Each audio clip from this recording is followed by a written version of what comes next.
Vance, we have radar confirmation of this vehicle doing 90. We need to speak with the driver. Ha! Sergeant, do you realize who I am? I literally approve your paycheck. My son's been inside with me all day, so get back in your little car and leave.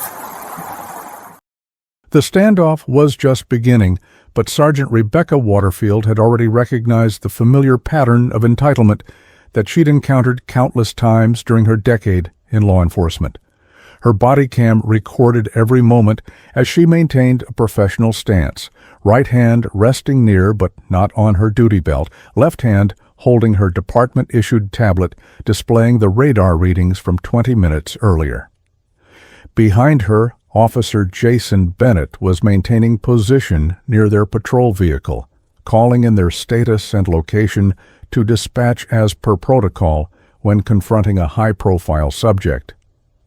The red sports car they had been pursuing sat partially visible in the circular driveway beyond the councilman's imposing figure, its engine still ticking as it cooled from the high-speed chase that had led them here. Before we continue, make sure to like this video and subscribe for more. The pursuit had begun 40 minutes earlier as Sergeant Waterfield and Officer Bennett were conducting routine speed enforcement in a school zone along Hillside Avenue.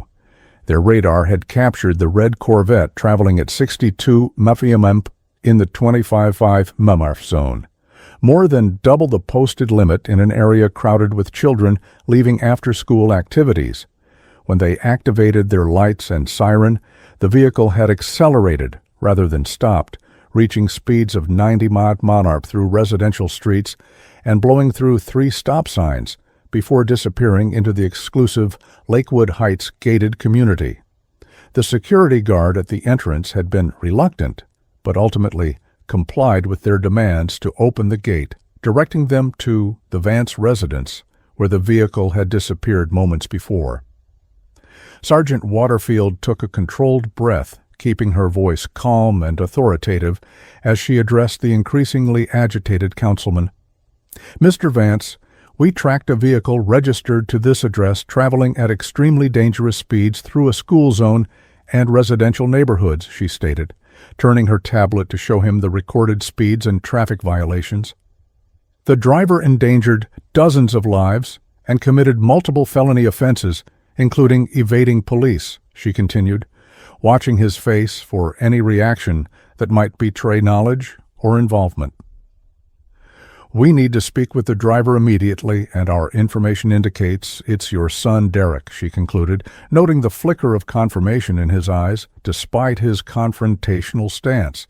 Councilman Vance straightened his designer golf shirt, a thin smile spreading across his face as he adopted what Waterfield recognized as his public speaking posture from countless city council meetings.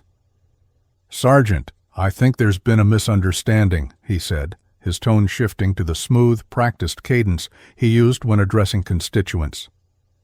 "My son has been home all afternoon helping me prepare for a charity fundraiser," he lied, gesturing vaguely toward the house.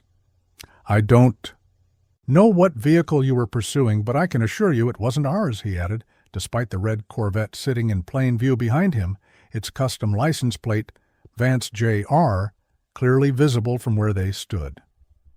Rebecca had encountered political interference before, but rarely so blatant and immediate.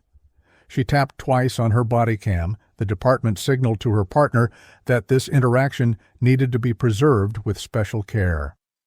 "Sir, the vehicle is right there," she said, pointing to the Corvette, "and we have radar confirmation, license plate identification, and visual confirmation from both officers in pursuit," she continued, keeping her tone professional despite the obvious attempted deception. "This isn't about your position or your influence. This is about public safety and accountability under the law," she stated firmly, watching his expression harden at the implied challenge to his authority. Officer Bennett maintained his position by their patrol car, but she noted he had angled his body camera to capture both her interaction and a clear view of the vehicle in question. The expensive homes of Lakewood Heights loomed around them, with security cameras visible on several nearby properties, additional evidence sources they could access if necessary. Councilman Vance's sprawling Mediterranean-style mansion dominated its oversized lot, with perfectly manicured landscaping and a 3-car garage partially visible around the side of the house. The exclusive neighborhood was unnaturally quiet, but Waterfield noticed several neighbors had appeared on their porches or at windows, drawn by the unusual sight of a police cruiser with emergency lights still flashing in front of the councilman's home. "Sergeant, do you realize I've personally approved every police budget increase for the past 4 years?" Vance asked, his voice lower now, meant for her ears only, despite the recording devices. "I've been the department's strongest advocate on the council," he continued, the implied threat hanging in the air between them. "Surely we can resolve this without making a scene in my neighborhood," he suggested, his eyes darting toward the watching neighbors. "Why don't you turn off that camera, and we can discuss this like reasonable people," he proposed, stepping closer and lowering his voice further. Rebecca recognized the critical moment, the point where many officers might waver in the face of power and influence. Her 10 years of experience had taught her that these moments defined careers and departments. "Sir, I cannot and will not disable my body cam during an active investigation," she responded, taking a half-step back to maintain proper distance. "And I need to speak with the driver of that vehicle immediately," she insisted, gesturing toward the Corvette. "If that's your son, Derek, please have him come outside now," she directed, her tone making it clear this was not a request, but a lawful order. Vance's expression darkened, the political mask slipping to reveal raw anger beneath. "My son isn't speaking to anyone without our family attorney present," he snapped, moving to position himself more directly between Waterfield and the path to his front door. "This is private property, and you have no warrant," he declared, his voice rising slightly as his confidence in his legal knowledge surfaced. "I know my rights, Sergeant, and I know exactly how far your authority extends, which is not onto my property in pursuit of some traffic violation," he stated incorrectly, the former prosecutor in him emerging despite the factual errors in his legal assessment. The situation was deteriorating exactly as Sergeant Waterfield had anticipated, and she mentally prepared for the next phase of what was clearly becoming a complex enforcement action. She maintained eye contact with the councilman as she reached for her radio, knowing that proper documentation and witness officers would be essential given the subject's political connections. "Dispatch, this is Sergeant Waterfield, badge number 2237, she began, speaking clearly for both the radio and her camera. "Please note that we have located the pursuit vehicle at 47 Lakewood Heights Drive and are being denied access to the driver by the property owner," she reported, watching Vance's reaction carefully. "Please have a supervisor respond to my location and notify the watch commander that the registered owner of the vehicle is Councilman Robert Vance," she concluded, knowing the mention of his name would trigger additional protocols and documentation. The spring air was still warm as the sun began to lower behind the trees lining the exclusive neighborhood. Councilman Vance's face flushed with a mix of anger and the realization that this situation might not dissolve as easily as he had expected. Officer Bennett had moved slightly closer, maintaining a tactical position that gave him clear sight lines while staying near enough to assist if needed. Rebecca could see the councilman calculating his next move, weighing his political capital against the very real legal situation unfolding on his doorstep. "You clearly don't understand how things work in this city," Councilman Vance said, his voice dropping to a controlled intensity that Sergeant Waterfield recognized as dangerous. "I've made and broken careers over less than this," he added, straightening his shoulders as he stood firmly in the center of his driveway. "Your supervisor will set this straight," he concluded with absolute certainty, pulling out his cell phone and beginning to dial with practiced efficiency. Sergeant Waterfield maintained her professional composure, recognizing the critical importance of remaining calm, despite the councilman's escalating threats. "Mr. Vance, threatening a peace officer is a separate violation of the law," she stated evenly, making sure her body cam captured his words and demeanor. "We're investigating multiple serious traffic violations that endangered lives, and we have a legal right and duty to contact the driver," she continued, gesturing toward the Corvette with its still warm engine ticking in the background. "Obstructing our investigation only compounds the original offenses," she explained, her voice remaining steady and authoritative despite the tension crackling between them. Officer Bennett had moved to a position where he could maintain visual contact with both the councilman and the side entrance to the house, anticipating potential movement from the property. The neighborhood had grown more active now, with several residents openly watching from their yards and windows, some holding phones that were likely recording the unusual confrontation. Sergeant Waterfield noted each of these observers mentally, cataloging potential witnesses as the confrontation continued to escalate beyond what should have been a routine traffic stop. Vance completed his call with a triumphant expression, pocketing his phone with deliberate slowness that telegraphed his confidence. "Chief Harrington sends his regards," he announced with a smirk that didn't reach his eyes.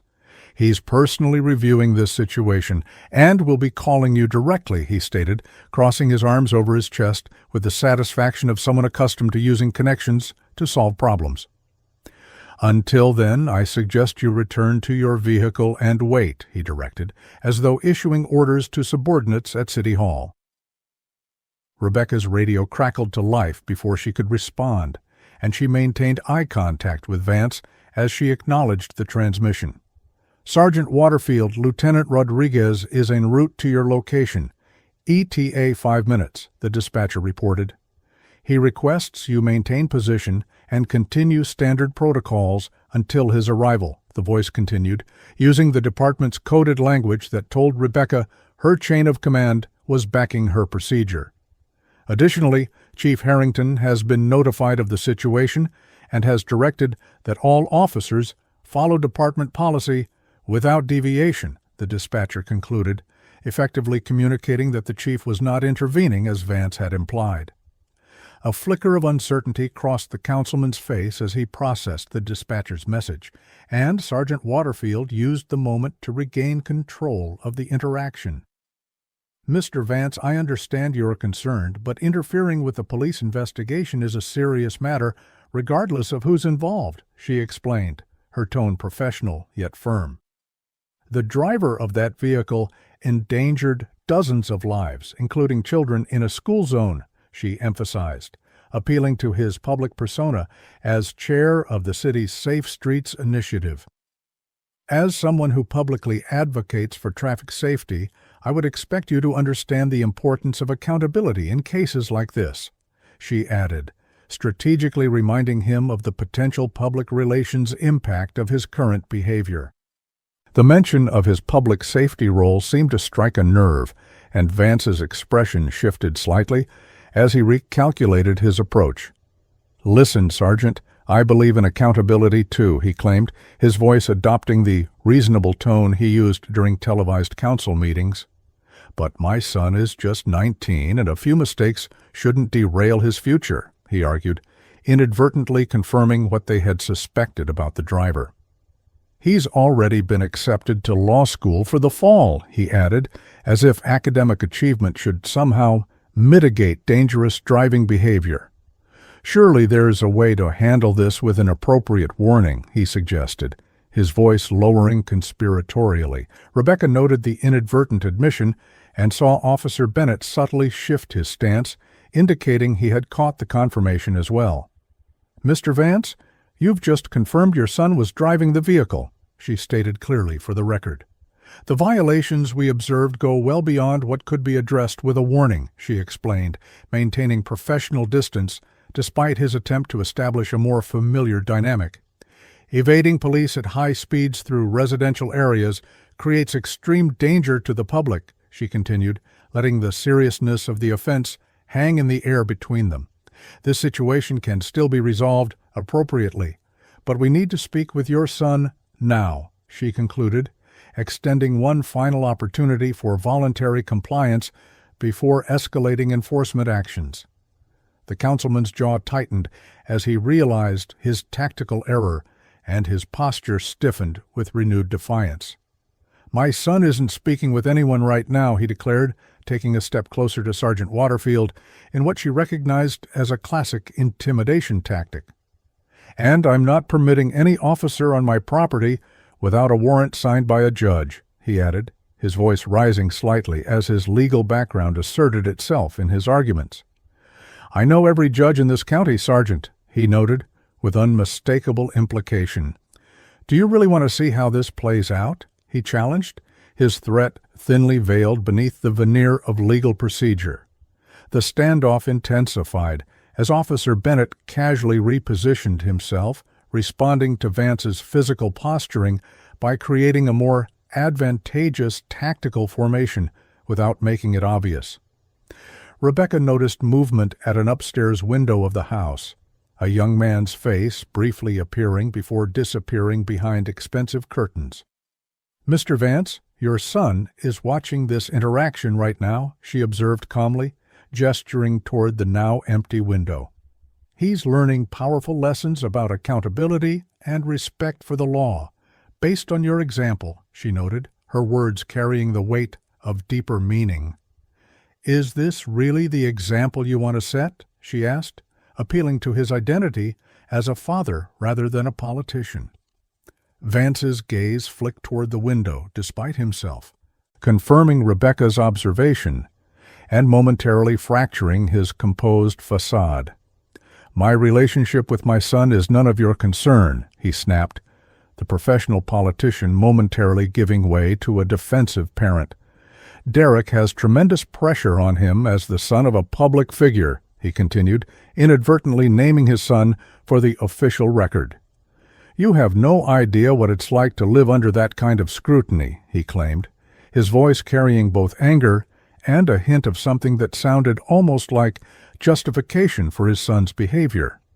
The sound of another patrol car approaching drew both their attention, and Sergeant Waterfield recognized Lieutenant Rodriguez's unmarked vehicle turning into the long driveway. The lieutenant was a 20-year veteran known for his strict adherence to procedure and immunity to political pressure, making him the perfect supervisor for this increasingly complex situation. Rebecca maintained her position as the lieutenant parked and approached, his expression neutral but attentive as he assessed the scene before him. "Lieutenant Rodriguez, thank you for responding," Sergeant Waterfield said, offering a concise briefing without taking her attention fully off the councilman. "We pursued a vehicle traveling 90 miles per hour through residential areas to this location," she explained efficiently. "Councilman Vance has confirmed his son was driving but is refusing to allow us to speak with him or access the vehicle," she concluded, presenting the essential facts without editorial comment. "The councilman is claiming we need a warrant to proceed with our investigation," she added, addressing the specific legal claim that needed immediate clarification from a superior officer.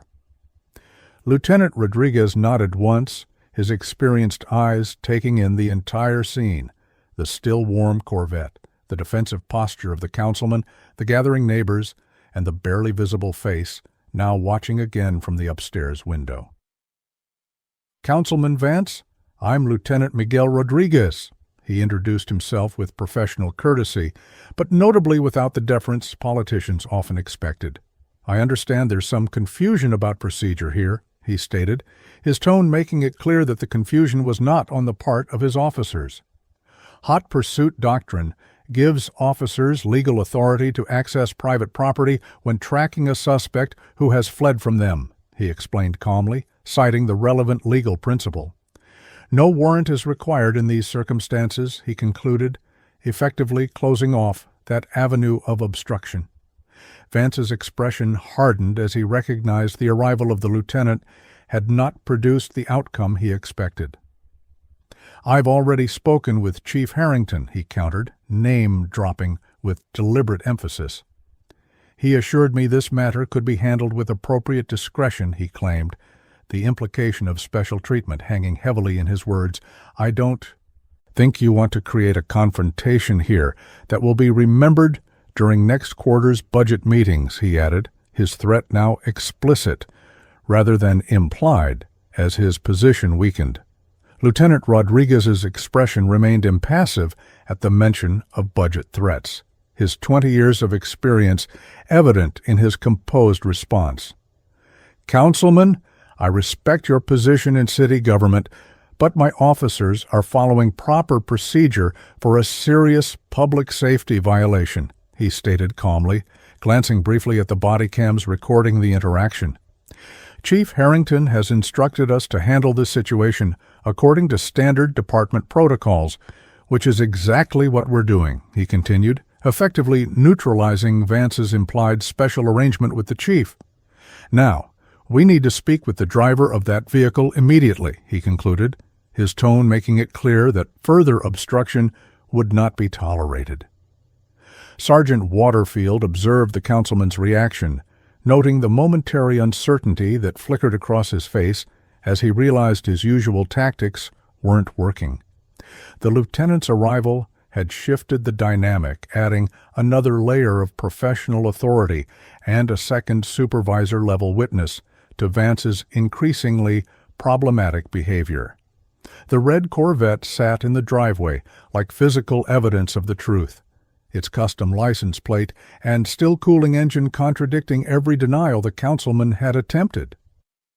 "This is completely unnecessary," Vance protested, his voice rising slightly as his control over the situation continued to erode. "My son made a mistake, but he's a good kid with a promising future," he insisted, as though academic potential somehow mitigated the danger of driving 90 miles per hour through residential streets. "Do you know how many scholarships and opportunities could be jeopardized by overreaction to one traffic incident?" he asked. His concern clearly focused on consequences rather than the public danger created by his son's actions. Lieutenant Rodriguez exchanged a brief glance with Sergeant Waterfield, a silent communication between experienced officers who had seen this pattern of privileged evasion many times before. "Councilman, every driver we stop has a future ahead of them," the lieutenant replied evenly, refusing to acknowledge the implication that Derek Vance's future mattered more than others. "What concerns me is that you mentioned this was one traffic incident, when our records show your son has had 3 previous reckless driving citations in the past 14 months, he stated, referencing the department records Waterfield had requested during the pursuit. All 3 cases were dismissed through what the system logs describe as administrative intervention, he noted, with pointed professionalism. The color drained slightly from Vance's face at the mention of the previous incidents, and Sergeant Waterfield could see him recalculating his position as he realized the officers were more informed than he had assumed. Officer Bennett had positioned himself with a clear view of both the side entrance to the house and the garage door, anticipating potential movement from the younger Vance, while the confrontation with the councilman continued at the end of the driveway. 2 additional patrol cars had arrived and parked at strategic positions outside the property, responding to Lieutenant Rodriguez's request for additional units to secure the perimeter. Those previous citations were minor incidents that were resolved appropriately through the system, Vance claimed, his voice adopting the practiced precision of his former prosecutor days. There was no special treatment involved, he insisted, though his defensive body language told a different story. This is starting to feel like harassment of a public official's family, he suggested, attempting to reframe the situation as political rather than criminal. I'm beginning to question the motivation behind this level of response to a simple traffic matter, he added, implying improper targeting rather than legitimate law enforcement. Sergeant Waterfield maintained her professional composure despite the councilman's transparent attempts to deflect. Mr. Vance, our response is proportionate to the severity of the violations we observed, she explained calmly, refusing to be baited into a political argument. Your son was recorded traveling at more than 3 times the posted limit in a school zone, ran multiple stop signs, and actively fled from marked police units with lights and sirens activated, she recounted, listing the factual violations without embellishment. These actions created extreme danger to the public, she continued, bringing the focus back to public safety rather than status or influence. And now you're actively obstructing our lawful investigation, she concluded, naming the additional violation he was currently committing. The standoff continued under the watchful eyes of neighbors and the unblinking lenses of police body cams, creating a public record that would be difficult to dismiss or minimize later. Lieutenant Rodriguez stepped slightly to one side, positioning himself where he could address both the councilman and the second-floor window where Derek Vance had been intermittently visible throughout the confrontation. "Derek Vance," the lieutenant called out firmly, his voice carrying clearly across the manicured lawn to the house. "This is Lieutenant Rodriguez with the Austin Police Department," he continued, officially identifying himself to the young man they could now see clearly watching from behind partially drawn curtains. "I'm requesting that you come outside immediately to discuss the driving incident that just occurred," he stated, issuing a direct order that circumvented the councilman's obstruction. Councilman Vance's expression transformed from defensive to openly angry at the lieutenant's direct communication. "Yes," with his son. "You have absolutely no right to address my son in my home," he protested, his voice rising as his carefully maintained political facade continued to crumble under pressure. "He's a legal adult who doesn't have to respond to police without an attorney present," he added, once again invoking his legal knowledge in ways that were technically correct but contextually misleading. "This entire situation is becoming an outrageous overreach," he declared, looking pointedly at the body cams as though already crafting sound bites for a future complaint. The tense silence that followed was broken by the sound of a door closing somewhere at the side of the house, drawing everyone's attention momentarily. Officer Bennett signaled to Sergeant Waterfield with a subtle hand gesture indicating movement at the property's edge, suggesting someone might be attempting to leave through a secondary exit. Lieutenant Rodriguez noted the signal and calmly spoke into his radio, directing the perimeter units to maintain vigilance for anyone trying to exit the property by foot or vehicle. "Councilman, let me be clear about our current situation," Lieutenant Rodriguez said, his tone remaining professional but taking on a more authoritative edge. "We have probable cause to believe your son committed multiple serious traffic violations that endangered public safety," he stated, establishing the legal foundation for their actions. "We have the legal authority to enter your property under hot pursuit doctrine," he continued, reiterating the legal principle that undermined Vance's warrant demands. "And we have reasonable suspicion that you're currently committing the crime of obstruction of justice," he concluded, clearly naming the councilman's own potential criminal liability in the situation. Sergeant Waterfield watched as the councilman processed this shift in the conversation, the moment when he realized he had transformed from an influential political figure to a potential suspect in his own right. The realization seemed to work through his expression in stages: disbelief, anger, calculation, and finally a grudging reassessment of his position. The watching neighbors had grown in number, with at least a dozen residents now openly observing from various vantage points around the cul-de-sac, many with phones raised to record the unusual drama unfolding in their exclusive community. "This is completely unnecessary," Vance repeated, though with less conviction than before, as the weight of his potential legal jeopardy began to register. "My son is understandably upset and doesn't want to face a group of police officers right now," he claimed, attempting to justify the continued non-appearance of the younger Vance. "If you would simply provide a citation, I will personally ensure he appears in court to address it," he proposed, trying to negotiate a compromise that would end the immediate confrontation without his son having to face direct questioning. Lieutenant Rodriguez shook his head slightly, his expression making it clear that the time for negotiation had passed. "Councilman, we're well beyond the point of a simple citation," he explained with the patience of a veteran officer who had seen countless attempts to minimize serious offenses. "The violations we observed include felony evading, reckless endangerment, and multiple serious traffic offenses," he continued, listing charges that could not be addressed with a ticket and a court date. "We need to speak with your son now, and if he refuses to come out voluntarily, we will enter the premises to locate him," he stated, laying out the inevitable progression of enforcement if compliance wasn't forthcoming. The councilman's face flushed with anger as his options continued to narrow, and Sergeant Waterfield noticed his hands clenching into fists at his sides, a concerning indication of escalating emotion that she flagged with a subtle nod to her colleagues. "This is politically motivated harassment," Vance declared, his voice rising to a volume that carried clearly across the neighborhood. "I'm invoking my executive privilege as an elected official," he claimed, invoking a concept that had no legal relevance or application to the current situation. "I demand to speak with Chief Harrington immediately," he insisted, pulling out his phone again with trembling hands that betrayed his growing agitation.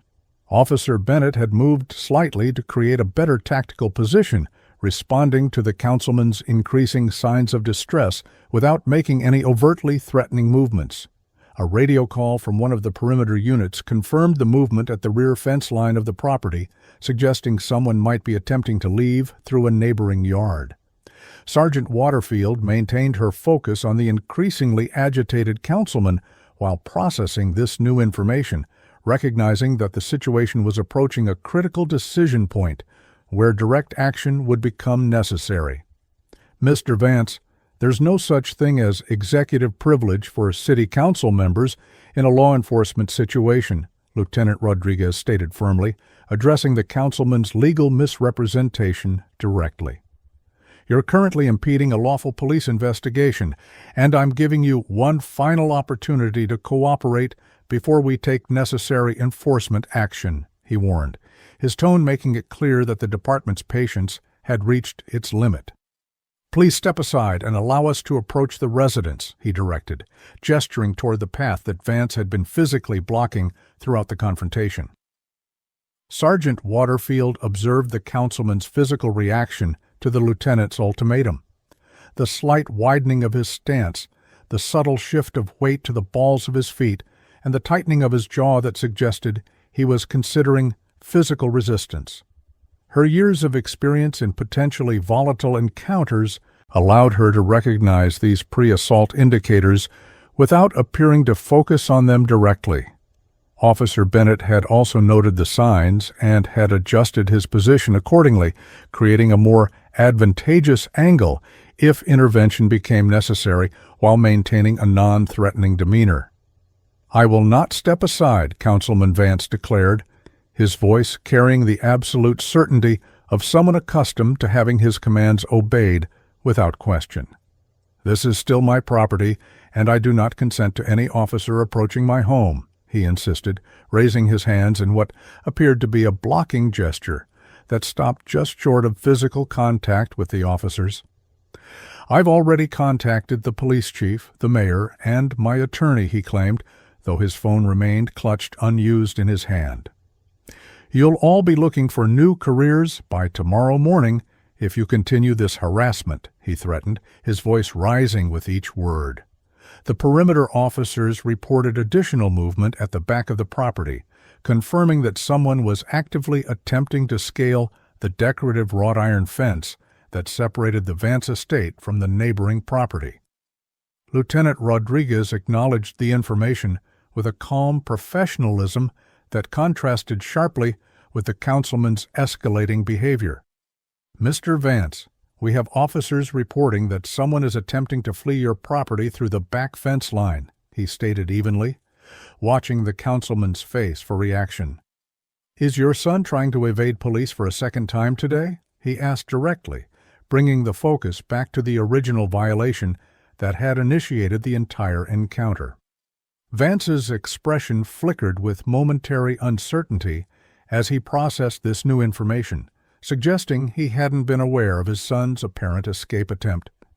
"My son is free to leave his own property whenever he wishes," he recovered quickly, though his tone lacked the certainty of his previous statements. "He's probably just going to a friend's house to remove himself from this ridiculous situation," he suggested, offering an explanation that ignored the clear implication of evading responsibility, which would be the sensible thing to do given this overwhelming police response to a minor traffic issue, he added defensively, still attempting to minimize the seriousness of the original violations. Sergeant Waterfield maintained her professional demeanor despite the councilman's increasingly problematic claims. "Mr. Vance, evading police is never a sensible response," she stated clearly, addressing the flawed logic of his suggestion. "It only compounds the original violations and creates additional criminal liability," she explained, her tone firm, but not confrontational. "If your son leaves this property now, he'll be adding additional charges to an already serious situation," she warned, making sure the consequences were clearly articulated for both the body cam record and any potential influence on Derek's actions. The radio crackled with an update from the perimeter officers. "Subject matching Derek Vance's description has been detained attempting to cross the property line at the rear fence," reported a calm female voice. "Subject appears to be under the influence of alcohol and is being secured in Officer Taylor's patrol vehicle," the report continued, adding a significant new element to the already complex situation. "Subject was in possession of car keys matching the Corvette and a partially consumed bottle of vodka," the officer concluded, her professional tone belying the seriousness of these additional findings. Lieutenant Rodriguez acknowledged the radio report and turned his attention back to the increasingly pale-faced councilman. "It appears your son has been detained while attempting to flee the property," he stated matter-of-factly, watching Vance process this development. "He appears to be under the influence of alcohol and was in possession of the Corvette keys and alcohol," he continued, laying out the additional complications that now expanded the scope of the investigation. "This situation has escalated well beyond traffic violations, Councilman," he concluded, the implication clear that they were now dealing with potential DUI charges in addition to the original offenses. The color drained from Vance's face as the lieutenant's words registered, and for the first time since the confrontation began, uncertainty replaced his aggressive confidence. "My son is only 19, he said quietly, perhaps not realizing he was confirming Derek was under the legal drinking age. He wouldn't be drinking, he insisted, though his voice lacked conviction as the evidence mounted against his repeated attempts to minimize the situation. "I want to speak with him immediately," he demanded, his concern now seemingly focused on his son rather than the confrontation with police. Sergeant Waterfield recognized the potential shift in the councilman's priorities and sought to leverage it toward resolution. "Mr. Vance, the best way to help your son now is to stop obstructing our investigation and cooperate fully," she advised, her tone becoming slightly more conversational, though remaining professionally distant. "The situation is what it is at this point, but continuing to interfere will only make things worse for both of you," she explained, offering a realistic assessment without minimizing the seriousness of the circumstances. "Please step aside and allow us to complete our investigation properly," she requested again, extending one final opportunity for voluntary compliance. For a moment, it seemed Vance might reconsider his position as the reality of his son's detention appeared to register, but the flicker of reason was quickly replaced by renewed defiance. "This is still my property," he insisted, his voice regaining its confrontational edge.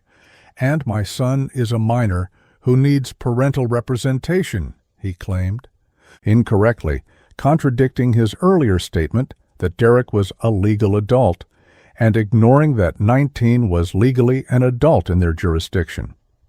"I'm not moving until I speak with the chief," he declared, pulling out his phone again and beginning to dial with increasingly unsteady fingers. Lieutenant Rodriguez exchanged a brief glance with Sergeant Waterfield, a silent communication between experienced officers who recognized when diplomacy had reached its limit. "Councilman Vance, I'm placing you under arrest for obstruction of justice," the lieutenant announced calmly, his tone matter-of-fact rather than confrontational. "Please turn around and place your hands behind your back," he directed, moving forward with Officer Bennett, flanking him in a practiced formation that left no room for misunderstanding their intentions. The councilman's eyes widened in genuine shock, his privileged existence having apparently never prepared him for the possibility of actual arrest despite his legal background. "You can't be serious," he sputtered, his phone dropping forgotten to the manicured lawn, as his hands raised in an instinctive defensive gesture. "Do you have any idea what you're doing?" he demanded, his voice rising to a pitch that carried across the now silent neighborhood. "I'll have all your badges for this," he threatened, taking a stumbling step backward as the reality of his situation began to register. Sergeant Waterfield moved with practiced efficiency, her years of training evident in her smooth, controlled movements as she circled slightly to the councilman's side, while Lieutenant Rodriguez maintained verbal contact from the front. "Sir, please turn around and place your hands behind your back." She repeated the instruction clearly, her right hand moving to her handcuffs, while her left remained ready but non-threatening at her side.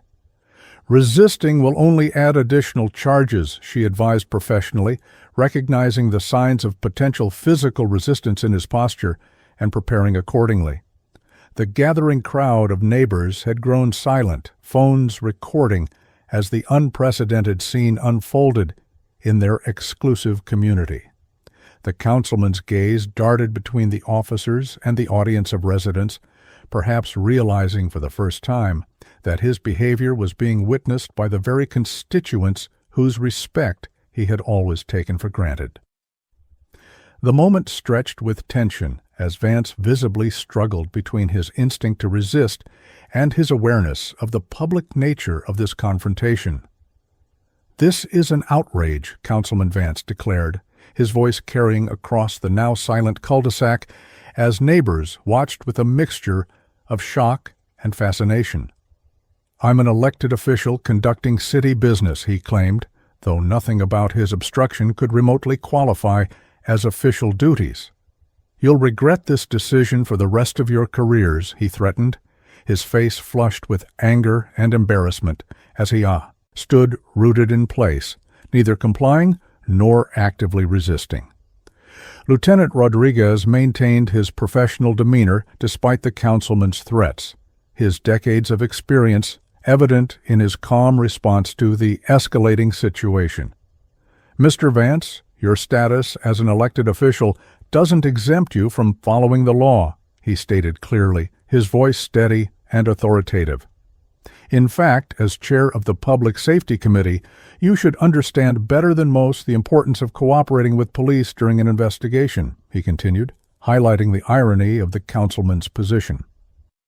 "Now, I'm going to ask you one more time to turn around and place your hands behind your back," he concluded, his tone making it clear this was the final request before physical intervention would become necessary. Sergeant Waterfield maintained her tactical position, noting that several patrol officers had now formed a loose perimeter around the confrontation, ensuring both officer safety and preventing any further flight attempts from the property. The red Corvette sat in the driveway like a silent witness to the entire incident, its custom license plate clearly visible to the cameras that would later provide evidence in what was becoming an increasingly serious case. Officer Bennett had retrieved his department-issued tablet and was documenting the vehicle's details, photographing its position, license plate, and the still visible heat signatures from the recently running engine. "I want to speak with my attorney before anything else happens," Vance demanded, making no move to comply with the lieutenant's directive. "And I want to see my son immediately," he added, his concern seemingly divided between his own legal jeopardy and his son's situation. "This entire response is disproportionate and unnecessary," he insisted, though his arguments were becoming repetitive as his options narrowed. Lieutenant Rodriguez shook his head slightly, his expression firm but not unsympathetic. "You'll have the opportunity to contact your attorney after you've been processed at the station," he explained, following standard procedure despite the subject's status. "As for seeing your son, he's currently being processed for DUI and evading police, and those procedures take precedence over family visitation," he continued, maintaining the professional boundaries that Vance had been attempting to erode throughout the encounter. "Now please turn around and place your hands behind your back," he repeated, signaling to Sergeant Waterfield with a slight nod that indicated they would move to physical control if the next request was not obeyed. The councilman's eyes darted between the officers surrounding him and the growing crowd of neighbors recording the scene, perhaps calculating the potential political damage of physical resistance versus the humiliation of surrender. His body language suggested he was still considering resistance, but something in Lieutenant Rodriguez's steady gaze seemed to penetrate his defiance. "This isn't over," he stated with quiet intensity, finally turning slowly to face away from the officers. "You have no idea what you've started here," he added as he reluctantly placed his hands behind his back, his shoulders slumping slightly in defeat. Sergeant Waterfield moved forward with practiced efficiency, securing the councilman's wrists with handcuffs while maintaining proper technique and pressure. "You're under arrest for obstruction of justice," she stated formally, reciting the Miranda warnings with clear, measured cadence. "You have the right to remain silent. Anything you say can and will be used against you in a court of law," she continued, ensuring her body cam captured both the words and Vance's passive reception of them. "You have the right to an attorney. If you cannot afford an attorney, one will be provided for you," she concluded, completing the required notification while Lieutenant Rodriguez maintained supervision of the process. The radio crackled with an update from the officers who had detained Derek Vance at the property line. "Subject has been secured in Unit 327, reported Officer Taylor. "Preliminary breath test shows BAC of 0.1 stents, twice the legal limit," she continued, confirming their suspicions about the younger Vance's intoxicated state. "Subject is requesting his father and an attorney," she concluded, her professional tone belying the seriousness of the situation. Lieutenant Rodriguez acknowledged the radio transmission and turned his attention to directing the expanding investigation. "Sergeant Waterfield, please escort Councilman Vance to your patrol vehicle while I coordinate the processing of the scene," he instructed, establishing clear assignments as the situation evolved. "Officer Bennett, please continue documenting the vehicle and coordinate with CSI for additional processing," he continued, ensuring the physical evidence would be properly preserved. "I'll contact the watch commander and the DA's office to advise them of the situation," he concluded, recognizing the political sensitivity would require immediate notification up the chain of command. Sergeant Waterfield guided the handcuffed councilman toward her patrol vehicle, maintaining a supportive grip on his arm that was both secure and non-aggressive. "Watch your head as you enter the vehicle, sir," she instructed professionally as they reached the patrol car, ensuring his dignity was preserved despite the circumstances. "The seat belt will be secured for your safety," she explained, following department protocols, despite Vance's continued muttering of threats and recriminations. The neighbors had begun to speak among themselves as the immediate drama of the arrest concluded, their phones still recording as officers moved efficiently around the property, securing evidence and establishing a proper crime scene. Several patrol officers had entered the main residence with keys retrieved from Derek Vance, conducting a protective sweep and securing any potential evidence visible in plain view. The afternoon sun cast long shadows across the exclusive neighborhood as the consequences of entitlement and privilege unfolded for all to witness.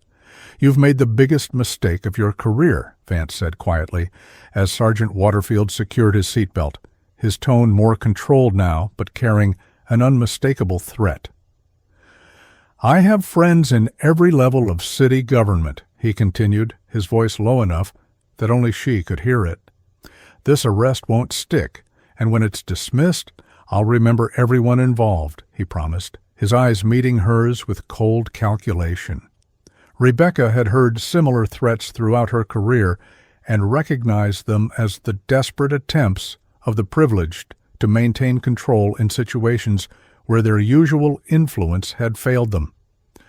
"Mr. Vance, all of our interactions are being recorded," she reminded him calmly, gesturing toward her body cam.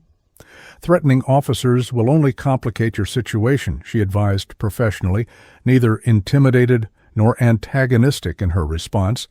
"I understand this is a difficult situation, but we're simply following the same procedures we would with any citizen," she explained, closing the patrol car door with a definitive click that ended the conversation. Lieutenant Rodriguez approached as she secured the vehicle, his tablet displaying a series of messages from department command staff. "The chief wants updates every 30 minutes, he informed her, his expression revealing nothing about the political pressure that was undoubtedly already building.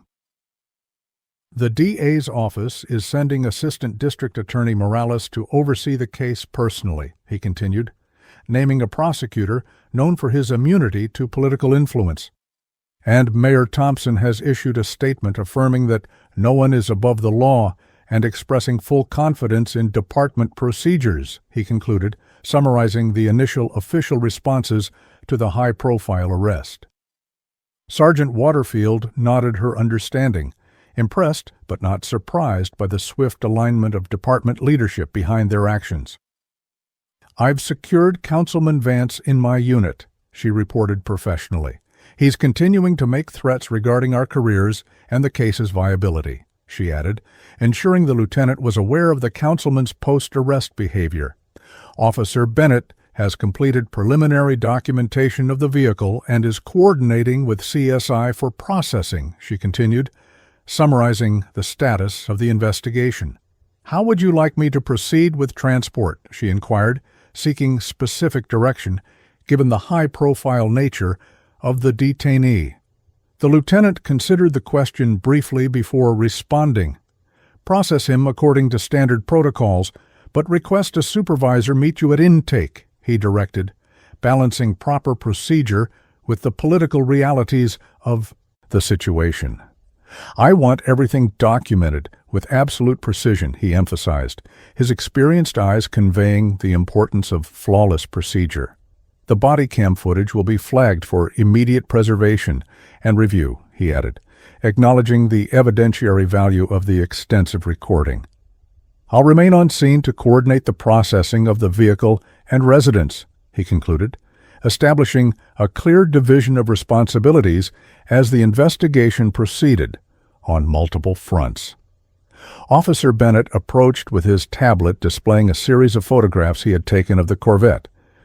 "Sergeant, I've documented the vehicle's position, license plate, and VIN," he reported professionally.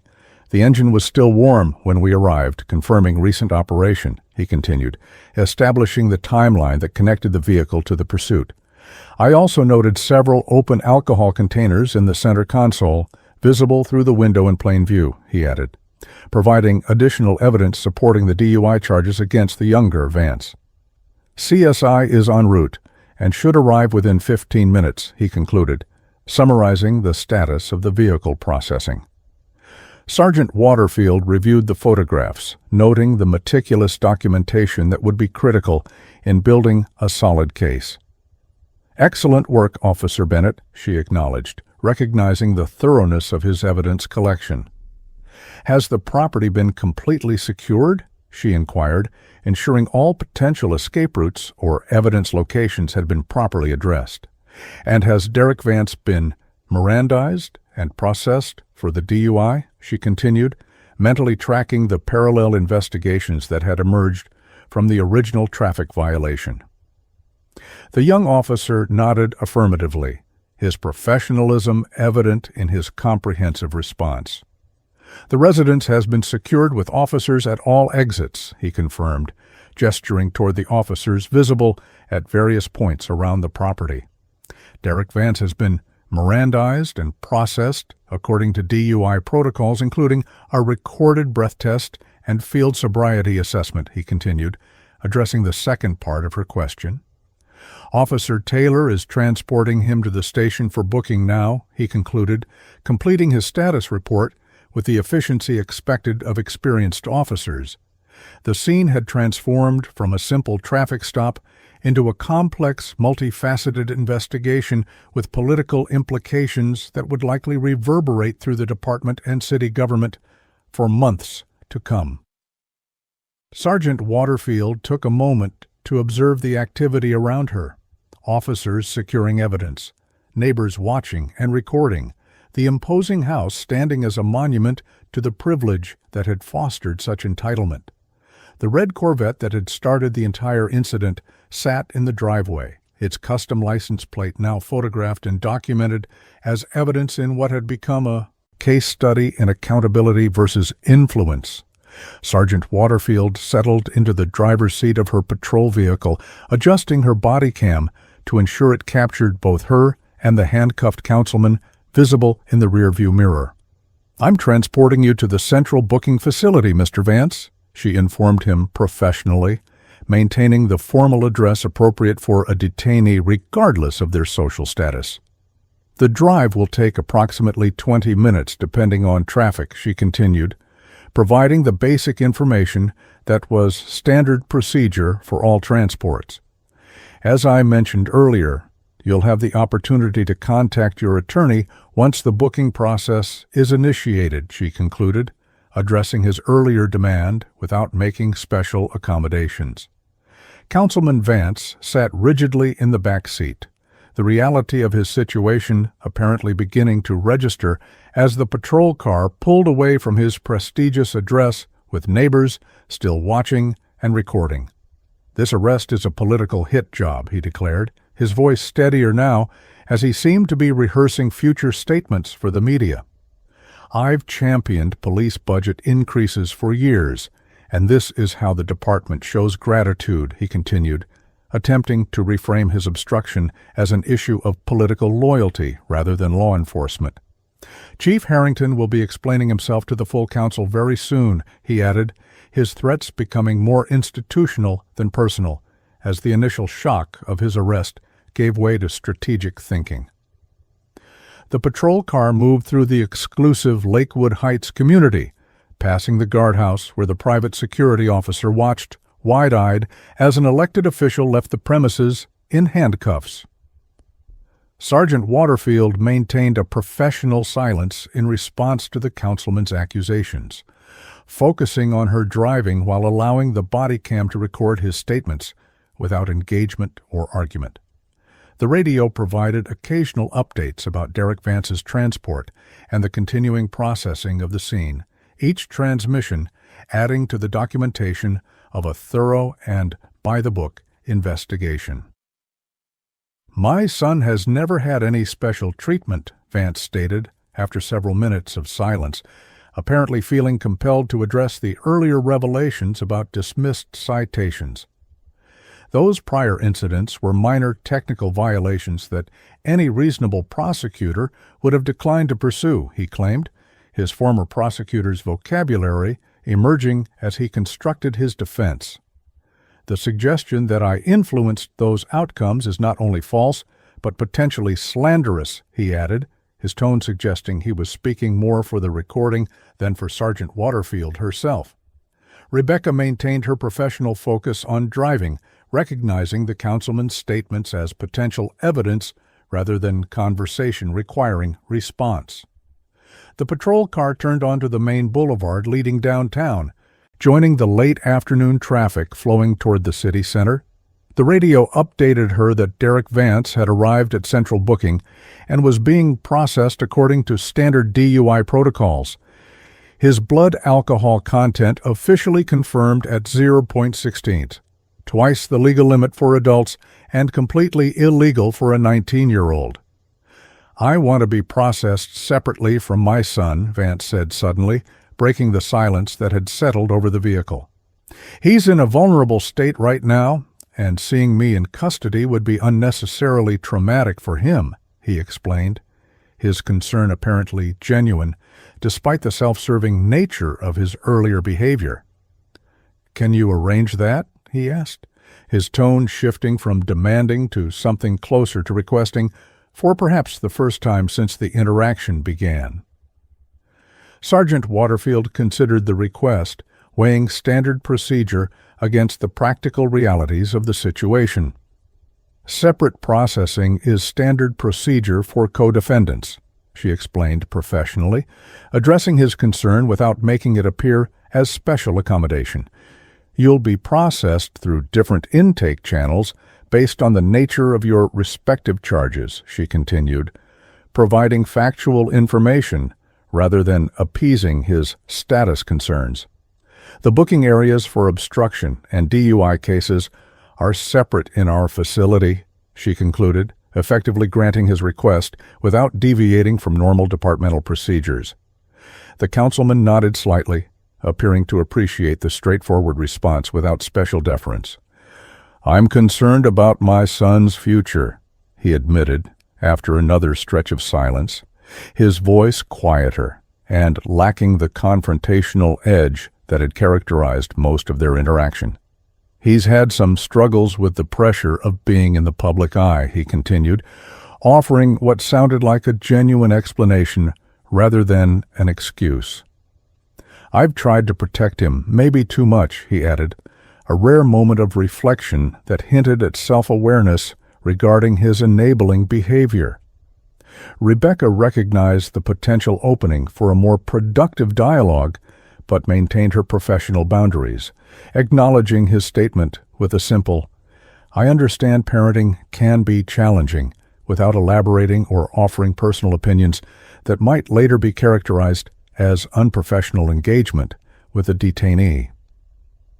The patrol car turned onto the access road leading to the secure sally port of the central booking facility, the imposing concrete structure representing the reality of consequences that the councilman had apparently believed would never apply to his family. "The officers at Central Booking will complete your intake process," Sergeant Waterfield explained as she pulled into the designated area and placed the vehicle in park. "They'll inventory your personal property, take your photograph and fingerprints, and provide you with an opportunity to make phone calls," she continued, outlining the standard procedures that awaited him.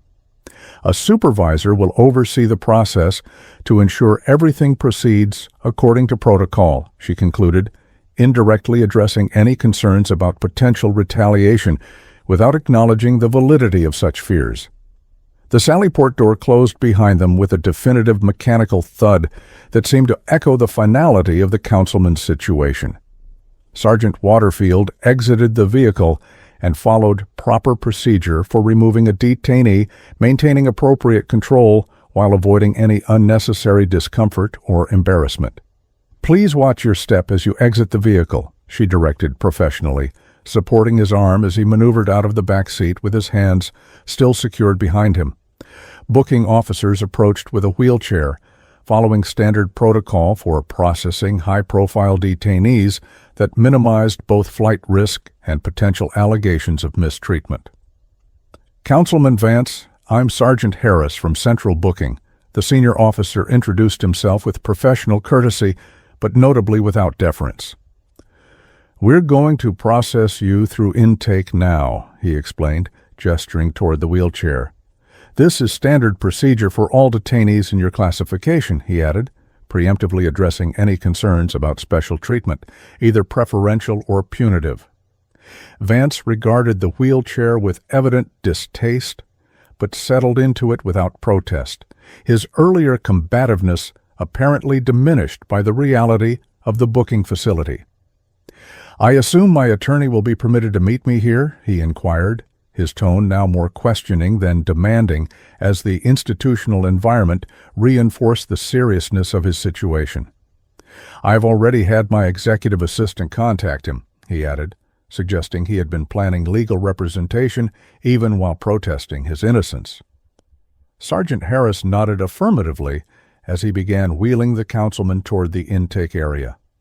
Your attorney can meet you in the standard attorney-client meeting room once you've completed the initial booking process, he confirmed, following the same procedures used for all detainees regardless of status. That typically takes about 45 minutes to an hour, he added, providing a realistic timeline, rather than making promises that processing could be expedited. Sergeant Waterfield remained at the Sally Port entrance, completing the transfer of custody documentation with the booking officers while maintaining visual contact with the councilman. Lieutenant Rodriguez had arrived separately and approached her as the paperwork was finalized, his expression revealing nothing about the undoubtedly intense communications happening at the command level. "The chief wants to see you after you complete your report," he informed her quietly, his tone neutral but supportive. "Assistant District Attorney Morales is already reviewing the body cam footage and says the obstruction charge is solid," he added, providing reassurance that the legal foundation of their actions was being validated. Rebecca nodded her acknowledgement, appreciating the lieutenant's discreet update on the political and legal machinations surrounding the case. "How's the processing of the scene progressing?" she inquired, redirecting the conversation to the practical aspects of the investigation that remained within their direct control.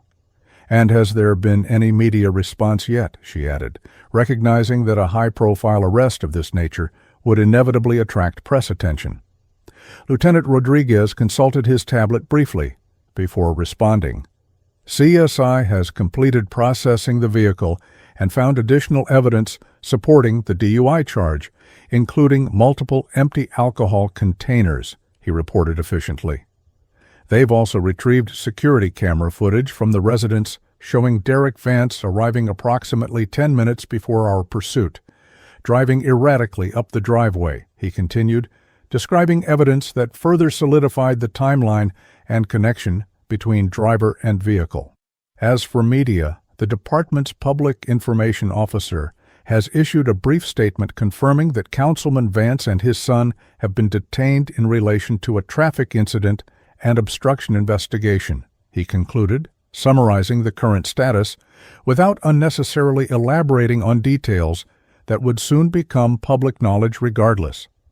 The booking process continued with the methodical efficiency that characterized well-established procedures, each step documented and witnessed to ensure compliance with departmental policies and legal requirements. Councilman Vance was photographed, fingerprinted, and documented in the system like any other detainee, his city council identification card and other personal effects carefully inventoried and secured. The booking supervisor maintained direct oversight of the process, ensuring both proper procedure and protection against any potential allegations of mistreatment that might later be leveraged to undermine the case.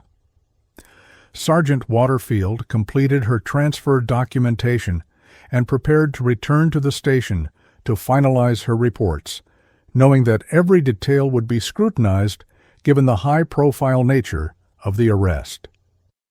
"I'll head back to complete the paperwork," she informed Lieutenant Rodriguez, recognizing the importance of timely and thorough documentation. "Will you be returning to the scene or staying here?" she inquired, establishing clear communication about their respective responsibilities as the case proceeded on multiple fronts. The lieutenant glanced toward the booking area where Councilman Vance was now being processed through the system, his expensive clothing and commanding presence incongruous in the institutional setting. "I'll remain here until both Vances have completed processing," he decided, prioritizing supervision of the high-profile detainees. "The scene is secured, and CSI has collected all relevant evidence," he explained, having confident that aspect of the investigation was properly handled. "Your highest priority now is completing your report with absolute precision," he directed, emphasizing the critical importance of documentation in a case that would undoubtedly face intense scrutiny and potential challenges. Rebecca nodded her understanding, recognizing the wisdom in the lieutenant's prioritization. "I'll submit the full report before end of shift," she confirmed, already mentally organizing the detailed narrative that would need to capture every relevant aspect of the complex incident. "And I'll prepare for the meeting with the chief," she added, acknowledging the inevitable command-level interest in an arrest with such significant political implications. The central booking facility continued its efficient processing as she departed, the institutional machinery of justice moving forward regardless of the status or connections of those within its systems. Councilman Vance, who had spent years believing himself above or adjacent to rather than subject to these systems, was now experiencing them from a perspective he had never anticipated, not as the influential chairman of the Public Safety Committee, but as detainee number 24-4721, charged with obstruction of justice and facing the same consequences as any other citizen who had chosen to interfere with lawful police activity. The precinct hummed with unusual activity as Sergeant Waterfield entered, the news of Councilman Vance's arrest having spread through the department with predictable speed. Officers glanced up from their desks with expressions ranging from curiosity to concern, recognizing that the arrest of the Public Safety Committee chairman would have ripple effects throughout the department regardless of the legal merits of the case.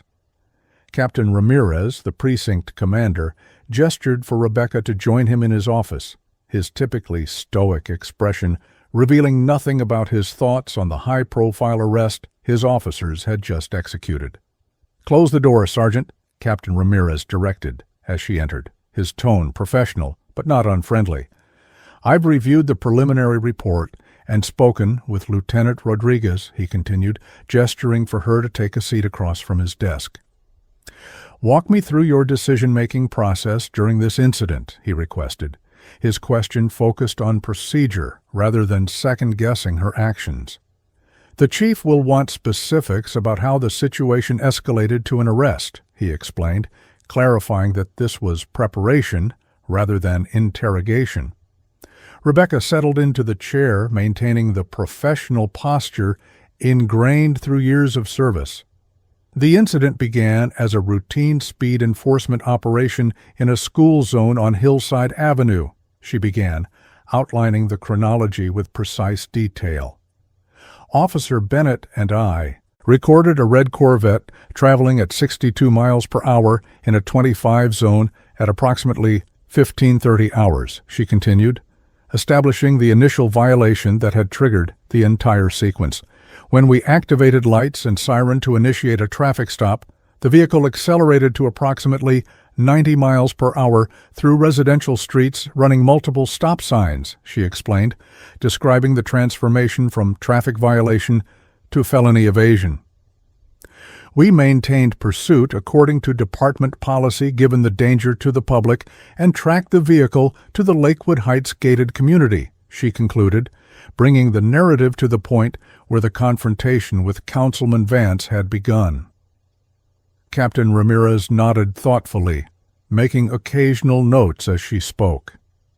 "And at what point did you identify the councilman's involvement?" he inquired, focusing on the critical transition point in the incident. "Was there any indication prior to arrival at his residence that a public official might be involved?" he continued, exploring whether political considerations could have influenced the initial response. Sergeant Waterfield shook her head definitively. "We had no knowledge of any connection to Councilman Vance until we arrived at the residence," she stated with certainty.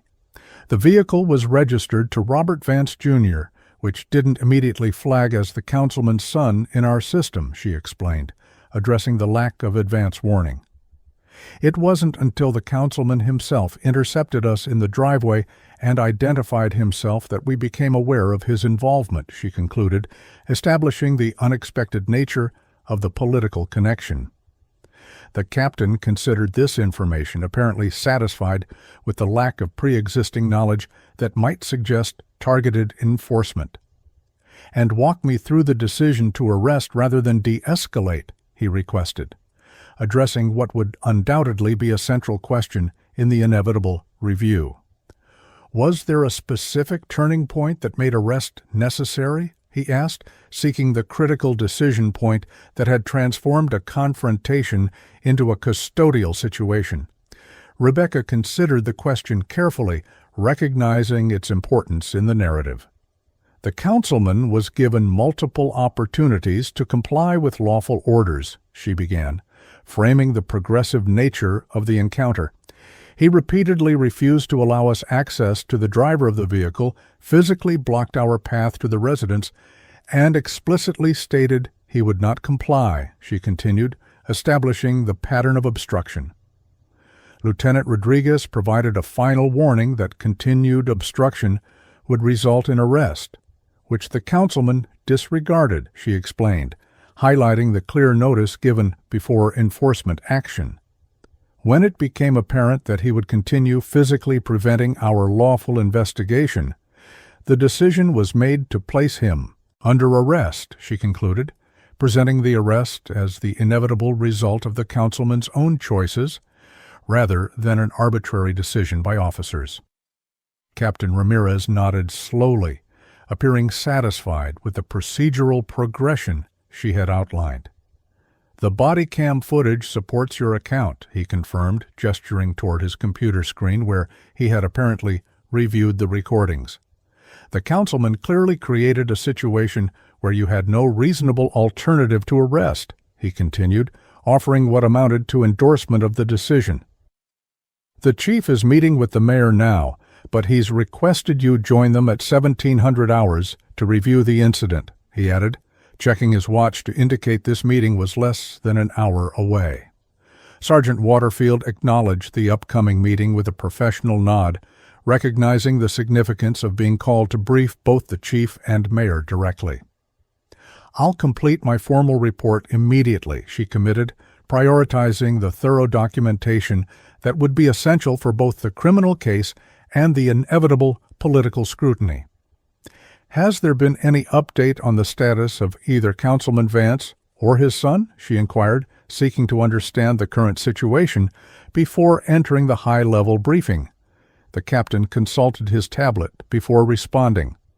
"Councilman Vance has been processed and is currently meeting with his attorney, Bernard Hoffman, from Hoffman Reed and Associates," he reported, naming one of the city's most prominent and expensive defense firms. "He's expected to post bail within the hour," he continued, confirming what they had both anticipated given the councilman's resources and connections.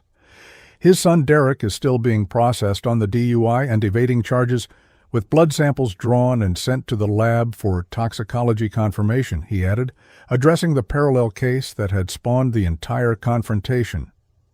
"The district attorney is personally reviewing the charges against both Vances," he concluded, indicating the high-level attention the case was receiving within the justice system. Rebecca processed this information, recognizing that the swift involvement of high-profile legal representation and senior prosecutors indicated the political dimensions of the case were already in motion. "Has the department issued any formal statement beyond the initial PIO notification?" she asked, seeking to understand the public narrative that was developing around the arrests.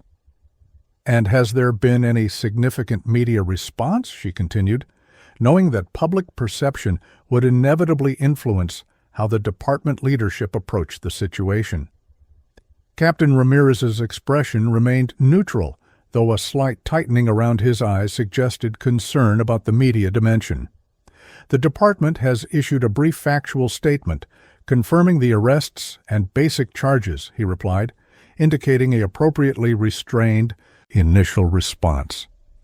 However, Councilman Vance's office released a statement about 20 minutes ago, claiming he was targeted for political persecution and subjected to excessive force during a minor misunderstanding, he continued, his tone making it clear he found these allegations unfounded.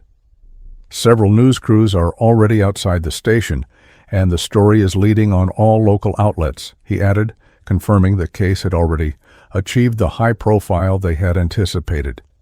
The sergeant absorbed this information with the professional equanimity developed over years of high-stress situations. The body cam footage should address any allegations of excessive force or improper procedure. she noted calmly, confident in the documentation of their actions. All officers maintained professional demeanor throughout the encounter despite considerable provocation, she continued, addressing what would likely be a central concern for department leadership. And the arrest decision was made by Lieutenant Rodriguez after multiple opportunities for voluntary compliance, she concluded, emphasizing that the senior officer on scene had made the final determination rather than leaving it potentially characterized as an impulsive action by a lower-ranking officer. Captain Ramirez nodded his agreement, seemingly reassured by her assessment. The chief has already reviewed the body cam footage and indicated it clearly justifies the arrest, he confirmed, providing important insight into the department's official position.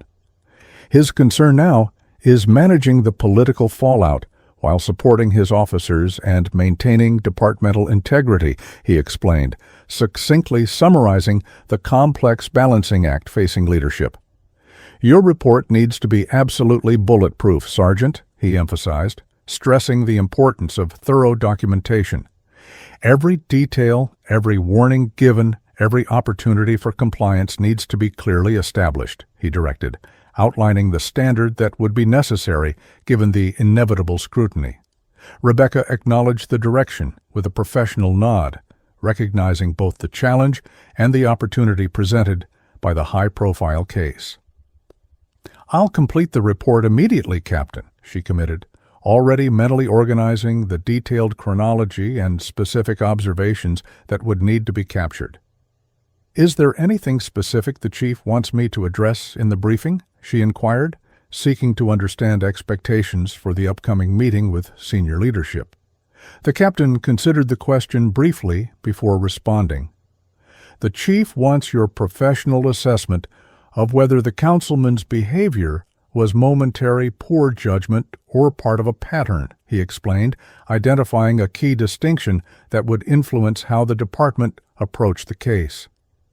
The history of his son's previous citations being dismissed is particularly concerning to him, he continued, highlighting an aspect that suggested potential systemic issues rather than an isolated incident.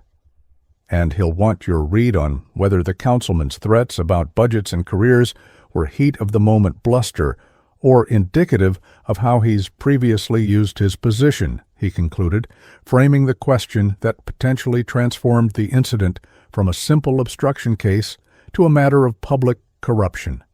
Sergeant Waterfield considered this carefully, recognizing the significance of the assessment she was being asked to provide. Based on my observations and the councilman's own statements, there appears to be a pattern of using political influence to circumvent accountability, she stated, offering her professional judgment based on the evidence. He referenced previous interventions as though they were routine, and his immediate response was to invoke his position rather than address the substantive issues, she continued, analyzing the behavioral pattern she had observed. His comfort with threatening budget consequences and career implications suggested familiarity with using those leverages, she concluded, providing the assessment requested while remaining factual rather than speculative. Captain Ramirez nodded thoughtfully, making a final note before closing his tablet. That aligns with the Chief's preliminary assessment as well, he confirmed, suggesting Waterfield's professional judgment was in sync with department leadership. Complete your report and I'll review it before you meet with the Chief, he directed, establishing the immediate next steps. And Sergeant, he added, as she rose to leave. Good work maintaining professionalism in a difficult situation. The department will fully support the actions you and Lieutenant Rodriguez took today, he assured her, providing the explicit backing that officers sometimes questioned in politically sensitive cases. Rebecca acknowledged the support with a professional "Thank you, Captain," as she left the office, recognizing the significance of the explicit endorsement from command staff. The precinct remained abuzz with unusual activity as she made her way to her desk, the ripple effects of the high-profile arrest evident in the heightened energy and frequent glances toward the media vehicles visible through the station windows. Officer Bennett looked up from his own report writing as she approached, his expression a mixture of professional concern and personal support for his supervisor. "Report's almost complete, Sergeant," he informed her as she settled at her desk. "I've included all radar readings, pursuit documentation, and detailed observations from the scene," he continued, summarizing the thorough documentation he had prepared. "And I've pulled the records showing the 3 previous citations issued to Derek Vance that were dismissed through administrative intervention," he added, having taken the initiative to gather the supporting evidence that established the pattern of special treatment. The dates, violations, and dismissal notations are all included as attachments, he concluded, demonstrating the thoroughness that had made him a valued member of her traffic enforcement team. Sergeant Waterfield reviewed his work with approval, noting the meticulous attention to detail that would be essential in a case certain to face intense scrutiny and potential challenges. "Excellent work, Officer Bennett," she acknowledged, recognizing the quality of his documentation. "Add your body cam footage reference numbers and submit it for review," she directed, establishing the next step in the reporting process. "And prepare a separate summary of your observations regarding the councilman's demeanor and statements," she added, knowing that first-hand witness accounts would strengthen the overall case beyond just her own observations. The station continued its heightened activity around them as they completed their documentation, the unusual convergence of political power, public safety, and accountability, creating a case that would likely become a defining moment for the department's relationship with city leadership. Through the windows, Rebecca could see additional media vehicles arriving, their satellite dishes extending skyward as they prepared for live broadcasts about the unprecedented arrest of the Public Safety Committee chairman by the very officers whose budget and policies he controlled. The story was undoubtedly spreading beyond local news now, the irony of the Safe Streets Initiative chairman obstructing justice to protect his reckless driving son, too politically perfect for national outlets to ignore. As she finalized her report, Sergeant Waterfield remained focused on the facts rather than the political implications, documenting each element of the incident with the precision and thoroughness that had characterized her 10-year career. The case had transformed from a routine traffic stop to a potential turning point in how power and accountability functioned in the city. But her role remained what it had always been, to enforce the law equally regardless of status, influence, or connections. The next hours and days would reveal whether the system would uphold that principle or bend to the pressures of political expediency. But for now, her duty was simply to document the truth as thoroughly and accurately as possible. The administrative conference room on the 3rd floor of police headquarters had been hastily transformed into a command center for managing the rapidly evolving Vance situation. Chief Harrington stood at the head of the polished oak table, his service stars gleaming under the recessed lighting as he conferred quietly with Mayor Thompson. The room's windows offered a clear view of the media encampment that had formed outside the building, satellite trucks and camera crews positioned for maximum visibility as the story continued to develop. Assistant District Attorney Morales sat reviewing documents with 2 junior prosecutors, their expressions serious as they evaluated the legal foundation for the charges against both Vances. Sergeant Waterfield entered precisely at the appointed time, her uniform crisp and her demeanor professional, despite the unusual circumstances of briefing both the chief and mayor directly. "Sergeant Rebecca Waterfield reporting as requested, sir," she stated formally, addressing the chief while acknowledging the mayor with a respectful nod. "I've submitted my complete report for your review," she added, referencing the detailed documentation she had just completed and submitted through the chain of command. Chief Harrington gestured for her to join them at the table, his expression revealing nothing about his thoughts on the politically complex situation. "Thank you for your promptness, Sergeant," he acknowledged professionally. Mayor Thompson has reviewed the body cam footage and your preliminary report, he continued, establishing the mayor's level of familiarity with the case details. We'd like to hear directly from you about the encounter and your assessment of the situation, he requested, turning the floor over to her while maintaining the formal structure appropriate for the high-level briefing. Rebecca organized her thoughts quickly, recognizing the importance of presenting a clear, factual narrative without either minimizing or exaggerating the councilman's conduct. At approximately 15:30 hours, Officer Bennett and I were conducting routine speed enforcement in the school zone on Hillside Avenue when we observed a red Corvette traveling at 62 miles per hour in the posted 25 zone, she began, establishing the initial violation that had triggered the sequence of events. When we activated lights and siren to initiate a traffic stop, the vehicle accelerated to approximately 90 miles per hour through residential streets, running multiple stop signs before disappearing into the Lakewood Heights gated community, she continued, describing the transformation from traffic violation to felony evasion. We followed department pursuit policy given the danger to the public and tracked the vehicle to the Vance residence within the gated community, she explained, bringing the narrative to the point where the confrontation had begun. Mayor Thompson listened attentively, her expression thoughtful, as she processed the information without interruption. She was in her second term, known for a pragmatic approach to governance that balanced political realities with ethical boundaries, and her presence at this briefing indicated the seriousness with which she viewed the situation. The assistant district attorney had paused his document review to listen as well, his interest evident in his focused attention to Waterfield's account of the incident that had now become his case to prosecute. Upon arrival at the residence, Councilman Vance intercepted us in the driveway, physically blocking access to both the house and the vehicle, Sergeant Waterfield continued, maintaining her professional tone as she described the councilman's actions. He immediately identified himself as a council member and chair of the Public Safety Committee, making multiple references to his control over the department's budget, she stated, reporting his behavior without embellishment or interpretation.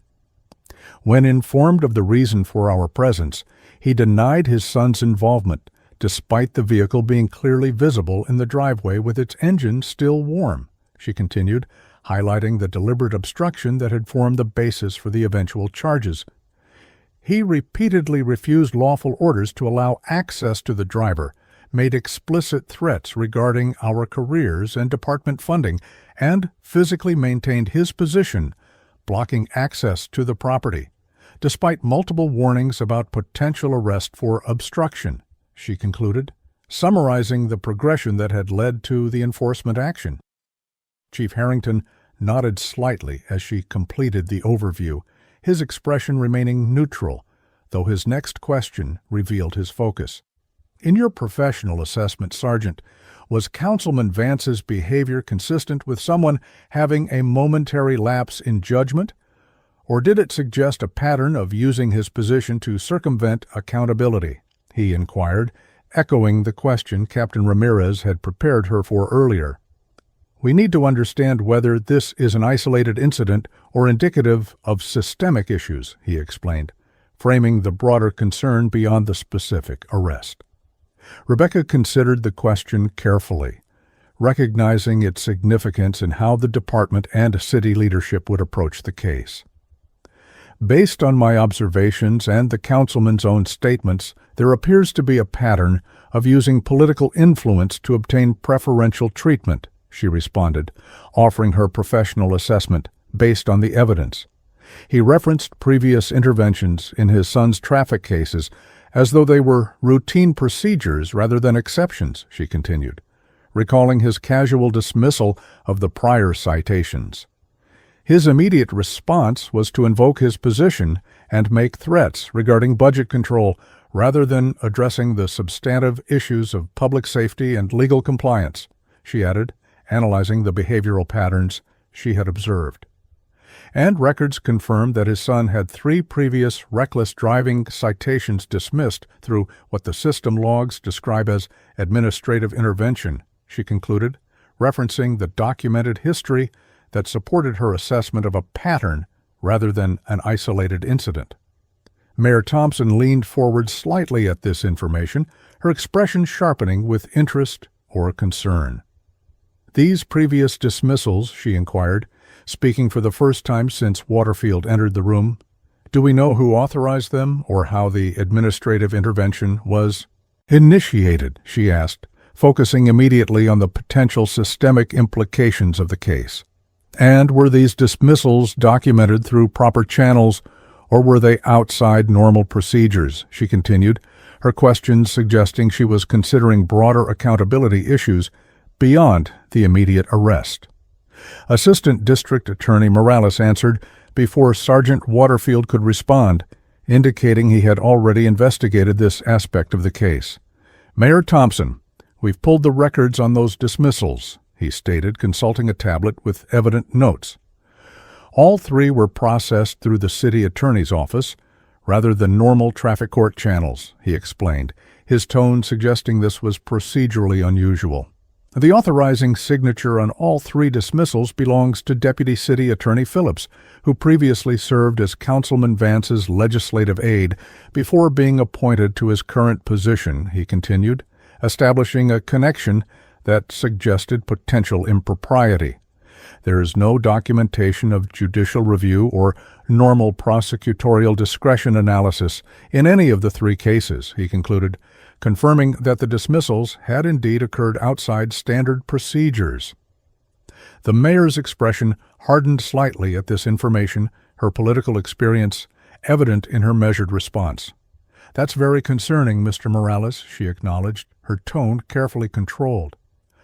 I'd like a complete review of all case dismissals authorized by Deputy City Attorney Phillips since his appointment, she directed, immediately expanding the scope beyond the Vance family specifically.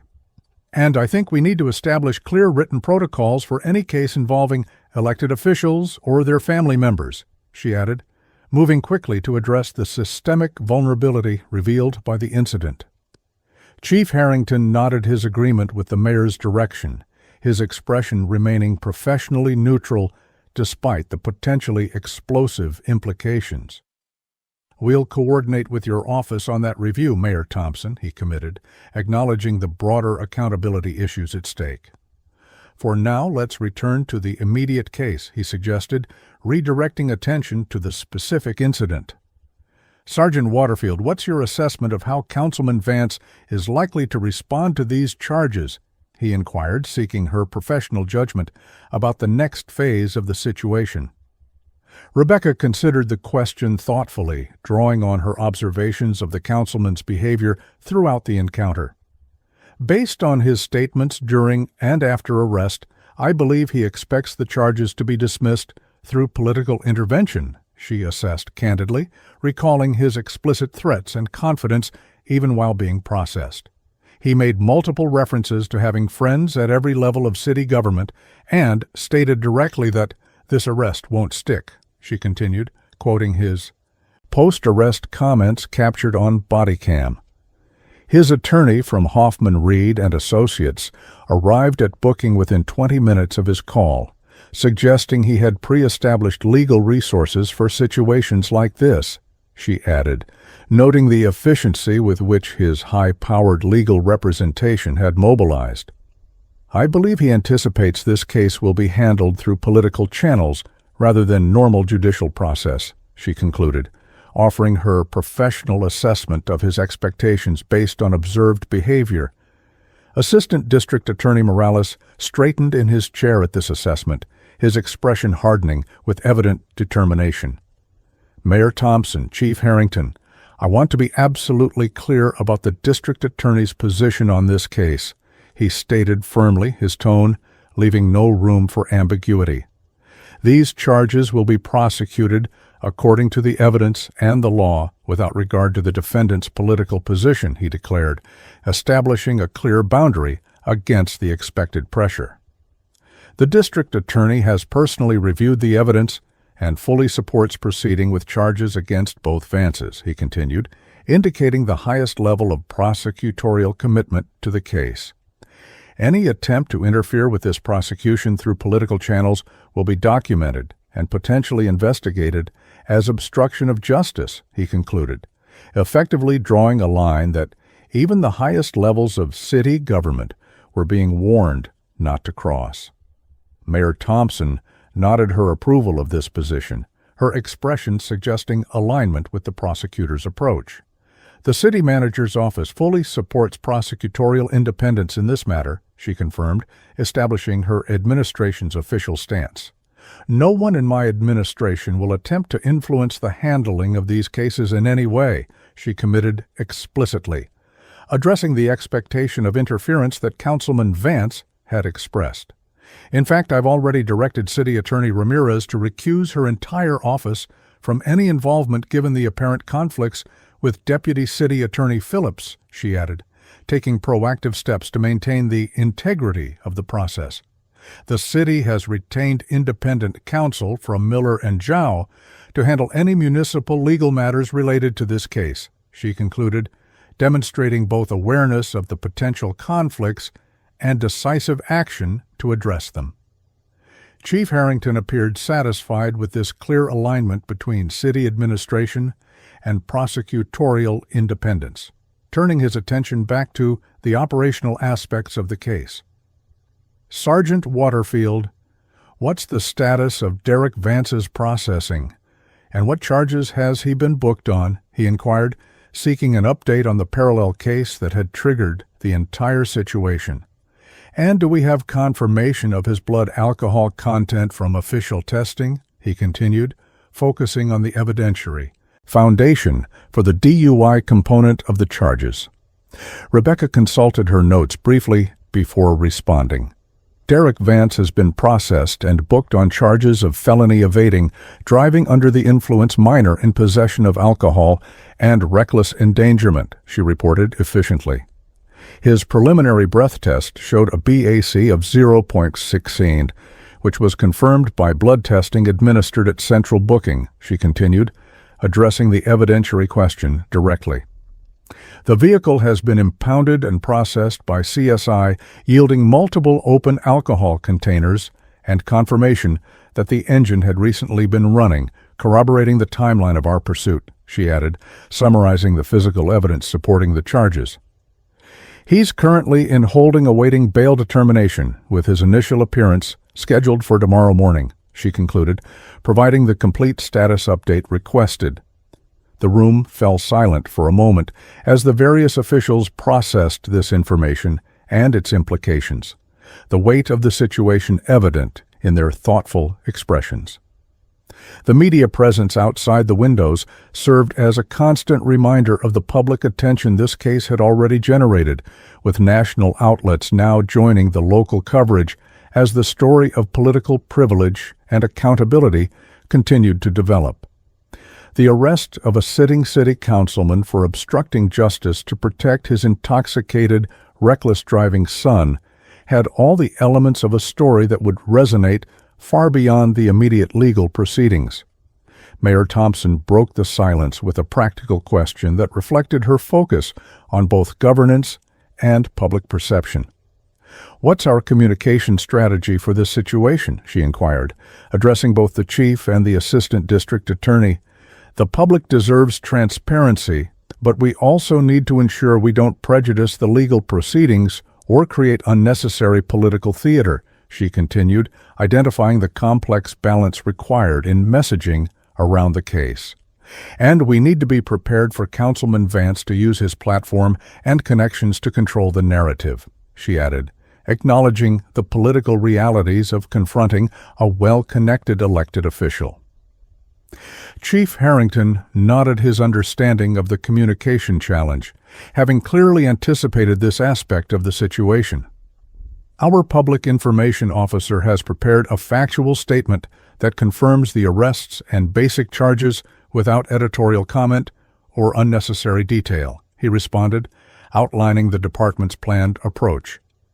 We won't be releasing the body cam footage publicly at this time to protect the integrity of the prosecution, but we have made it available to the DA's office and city leadership for review, he continued, balancing transparency with investigative integrity. All officers involved have been directed to refrain from public comment and refer media inquiries to the PIO, he concluded, establishing the controlled message discipline essential in high-profile cases. Assistant District Attorney Morales added his office's perspective to the communication strategy. The district attorney will hold a brief press conference at 9 tomorrow morning to announce the formal filing of charges against both defendants, he stated, outlining the next public step in the process. She'll emphasize that this case is being handled according to the same standards and procedures as any similar case, regardless of the defendant's positions, he continued, addressing the core concern about equal application of the law. And she'll make it clear that any attempts to influence the prosecution through political channels will be viewed as potential obstruction, he concluded, reinforcing the boundary established earlier in the discussion. Sergeant Waterfield listened attentively to this strategic discussion, recognizing her role as the primary witness and arresting officer, while understanding that the political and media dimensions would be handled at levels above her position. The situation had expanded far beyond a traffic stop and obstruction case, touching on fundamental questions about privilege, accountability, and the equal application of law that went to the heart of public trust in both law enforcement and city government. Her responsibility now was to ensure the evidentiary foundation remained solid and properly documented, regardless of the political storms that might swirl around the case. The morning sunlight streamed through the windows of Courtroom 4B as Sergeant Rebecca Waterfield took her seat in the witness section, her uniform pressed to perfection and her demeanor composed, despite the unusual circumstances. The courtroom was filled beyond capacity, with journalists occupying most of the public seating and a line of spectators stretching down the hallway outside, all eager to witness the arraignment of Councilman Robert Vance and his son Derek on charges that had dominated local news for the past 24 hours. Judge Eleanor Martinez, known for her strict courtroom management and immunity to political pressure, surveyed the assembled crowd with an expression that promised swift consequences for any disruptions to proper procedure. Assistant District Attorney Morales sat at the prosecution table, reviewing documents with focused attention, occasionally conferring with his junior colleague in hushed tones that didn't carry beyond their immediate vicinity.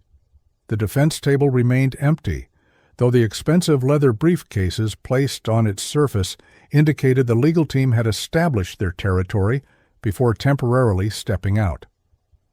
Lieutenant Rodriguez had joined Sergeant Waterfield in the witness section, both officers maintaining professional composure despite being the focus of numerous sidelong glances from the assembled press corps. "All rise," called the bailiff as Judge Martinez officially took the bench, her black robes settling around her as she arranged the case files before her. "Court is now in session. The Honorable Judge Eleanor Martinez presiding," he continued, following the formal protocol that transformed the room from a gathering of individuals to an official proceeding of the justice system. "Please be seated," he concluded, after the judge had settled into her chair, the rustle of movement filling the room briefly before expectant silence returned. Judge Martinez surveyed the courtroom with practiced efficiency, her experienced eyes noting the unusual public interest and media presence without comment. "We have 2 related cases on the docket this morning," she stated, her voice clear and authoritative as she established control of the proceedings. Case number 24-CR-7823, the State versus Robert James Vance, and case number 24-CR-784, the State versus Derek Robert Vance, she continued, formally identifying the matters before the court. "Are counsel present and ready to proceed?" she inquired, addressing the standard preliminary question to both tables. "Leland Morales for the State, Your Honor," the assistant district attorney responded, rising briefly as protocol required. The state is ready to proceed in both cases, he confirmed, his tone respectful but confident as he established the prosecution's readiness. Assistant District Attorney Chen is co-counsel, he added, acknowledging his colleague, who nodded her acknowledgement to the court. The courtroom doors opened as he completed his statement, admitting a trio of impeccably dressed attorneys who moved with the confident efficiency of experienced legal professionals accustomed to high-profile proceedings. The lead attorney, a silver-haired man whose tailored suit and subtle designer accessories conveyed both success and restraint, approached the defense table with practiced dignity. Bernard Hoffman for the defendants, Your Honor, he introduced himself, his resonant voice carrying the polished cadence of countless courtroom appearances. With co-counsel Jasmine Reed and Michael Torres, he added, indicating his colleagues who had taken positions flanking him at the defense table. The defense is prepared to proceed, he confirmed, matching the prosecution's readiness with equal confidence. Judge Martinez nodded her acknowledgement, making a brief note on the file before her. Let the record reflect that counsel for both sides are present and ready to proceed, she stated formally, establishing the official documentation of the proceedings. Are the defendants present? She inquired, looking toward the side door that connected to the holding area.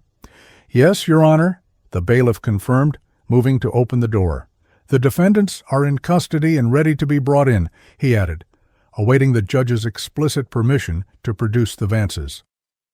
Judge Martinez nodded her authorization, and the bailiff opened the door to admit Councilman Robert Vance and his son Derek, both dressed in suits rather than the standard jail attire, suggesting they had been permitted to change into court clothes before the appearance. The elder Vance maintained a dignified expression despite the circumstances, his political training evident in his carefully controlled demeanor and attentive posture. The younger Vance appeared considerably less composed, his eyes darting nervously around the courtroom as he followed his father to the defense table. The court will now hear arraignments in these cases, beginning with 24 CR 7823, the state versus Robert James Vance, Judge Martinez announced, turning her attention to the documents before her. Mr. Vance, you are charged with obstruction of justice, a Class A misdemeanor, and interfering with a police officer in the performance of his duties, a Class B misdemeanor, she stated, formally identifying the charges for the record. Do you understand these charges? She inquired, following the standard procedure for ensuring the defendant's comprehension of the proceedings.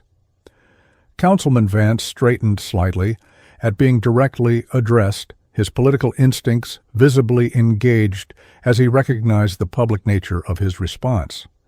Yes, Your Honor, I understand the charges, though I strongly dispute their validity, he replied, attempting to inject his defense into what was meant to be a simple acknowledgement of understanding. I believe when all facts are, he began, clearly trying to use the opportunity for public statement. Mr. Vance, Judge Martinez interrupted firmly, her tone brooking no argument. At this stage, I'm simply confirming your understanding of the charges, not inviting commentary on their merit, she clarified, establishing immediate control over the proceedings. You'll have appropriate opportunities to present your defense through proper channels, she continued, efficiently redirecting the process to its intended course. For now, a simple yes or no will suffice, she concluded, her expression making it clear she expected compliance with courtroom protocol regardless of the defendant's political position. The councilman's attorney placed a subtle, restraining hand on his client's arm, the gesture communicating professional advice to follow the judge's direction. Yes, Your Honor, Vance amended his response, though his expression suggested he was unused to being limited in his speech. I understand the charges, he confirmed, properly restricting his answer to the specific question asked. Judge Martinez nodded once, making a notation in the file before continuing with the formal procedure. And in case number 24 CR 7824, the State versus Derek Robert Vance, she continued, turning her attention to the younger defendant. You are charged with felony evading, driving under the influence, minor in possession of alcohol, and reckless endangerment, she stated, listing the more extensive charges against the son. Do you understand these charges? She asked, her tone identical to that used with the elder Vance, despite the difference in the defendant's status. Derek Vance appeared visibly uncomfortable under the judge's direct attention, his shoulders hunching slightly as he responded with a barely audible, "Yes, Your Honor," his eyes fixed on the table before him rather than meeting the judge's gaze. The contrast between father and son was striking, the councilman projecting confidence despite his circumstances, while his son seemed to physically embody the weight of consequences he had perhaps rarely experienced in his privileged life. The judge made another notation before proceeding to the next phase of the arraignment. "Counsel, how do your clients plead to these charges?" she inquired, addressing the formal question to Attorney Hoffman while observing both defendants with experienced assessment. "And what is your position on bail?" she added, addressing the immediate practical matter of the defendant's custody status. Bernard Hoffman rose with practiced dignity, his movements conveying both respect for the court and confidence in his position. "Your Honor, my clients plead not guilty to all charges," he stated firmly, the standard initial plea for defendants with resources to mount a defense. "Regarding bail, we request that both defendants be released on their own recognizance," he continued, making the most favorable request possible despite the seriousness of the charges. Councilman Vance is a 4-term elected official with deep ties to the community and no prior criminal history, he argued, presenting the standard factors considered in bail determinations. His son is enrolled in university with plans to attend law school in the fall, and neither presents any flight risk or danger to the community, he concluded, making the case for minimal restrictions on his client's liberty pending trial. Assistant District Attorney Morales rose as the defense counsel concluded, prepared to present the prosecution's position on bail. "Your Honor, the state opposes release on recognizance for both defendants," he stated clearly, establishing immediate opposition to the defense request. "For Councilman Vance, we request bail be set at $50,000, given the seriousness of obstructing a police investigation and his demonstrated willingness to interfere with legal proceedings," he continued, linking the requested amount directly to the nature of the offense. "For Derek Vance, we request bail be set at $75,000. Given the felony nature of the evading charge, the danger created by his intoxicated high-speed driving through residential areas, and the fact that this represents his 4th significant driving offense in 14 months, he added, highlighting the pattern of behavior that suggested heightened public safety concerns. Additionally, we request driving restrictions and alcohol monitoring for the younger Mr. Vance as conditions of any bail granted, he concluded, addressing the specific risk factors presented by Derek's alleged behavior. Judge Martinez considered these contrasting positions thoughtfully, her expression revealing nothing of her preliminary assessment as she reviewed the files before her. "Mr. Hoffman, does the defense wish to respond to the state's bail recommendation?" she inquired, offering the standard opportunity for rebuttal before making her determination. "Specifically addressing the state's concerns about the pattern of behavior regarding the younger Mr. Vance?" she added, highlighting the particular aspect that seemed to have caught her attention. Attorney Hoffman rose again, his expression suggesting he had anticipated this focus. "Your Honor, regarding the previous citations mentioned by counsel, it's important to note that none resulted in convictions," he stated carefully, choosing his words with evident precision. The defense contends that prior dismissed charges should not influence bail determinations for the current allegations, which remain unproven, he continued, attempting to neutralize the pattern of behavior argument without directly addressing how those previous charges came to be dismissed. Furthermore, the substantial bail amounts requested by the state appear punitive rather than necessary to ensure appearance, particularly given both defendants' strong community connections and lack of flight risk, he concluded, returning to the standard factors that traditionally supported lower bail determinations. Judge Martinez listened attentively to the defense argument, making occasional notes while maintaining the neutral expression that gave no indication of her leanings. Mr. Morales, the defense raises a valid point about prior dismissals versus convictions, she observed, turning her attention back to the prosecutor. Would you like to address that distinction specifically? She inquired, focusing on the technical legal question while setting aside the political implications that everyone in the courtroom undoubtedly recognized. The assistant district attorney rose confidently, prepared for this specific challenge to his bail argument. Your Honor, while the defense is technically correct that prior dismissals are not convictions, the court is permitted to consider the totality of circumstances in bail determinations, he responded, addressing the legal framework rather than the political subtext.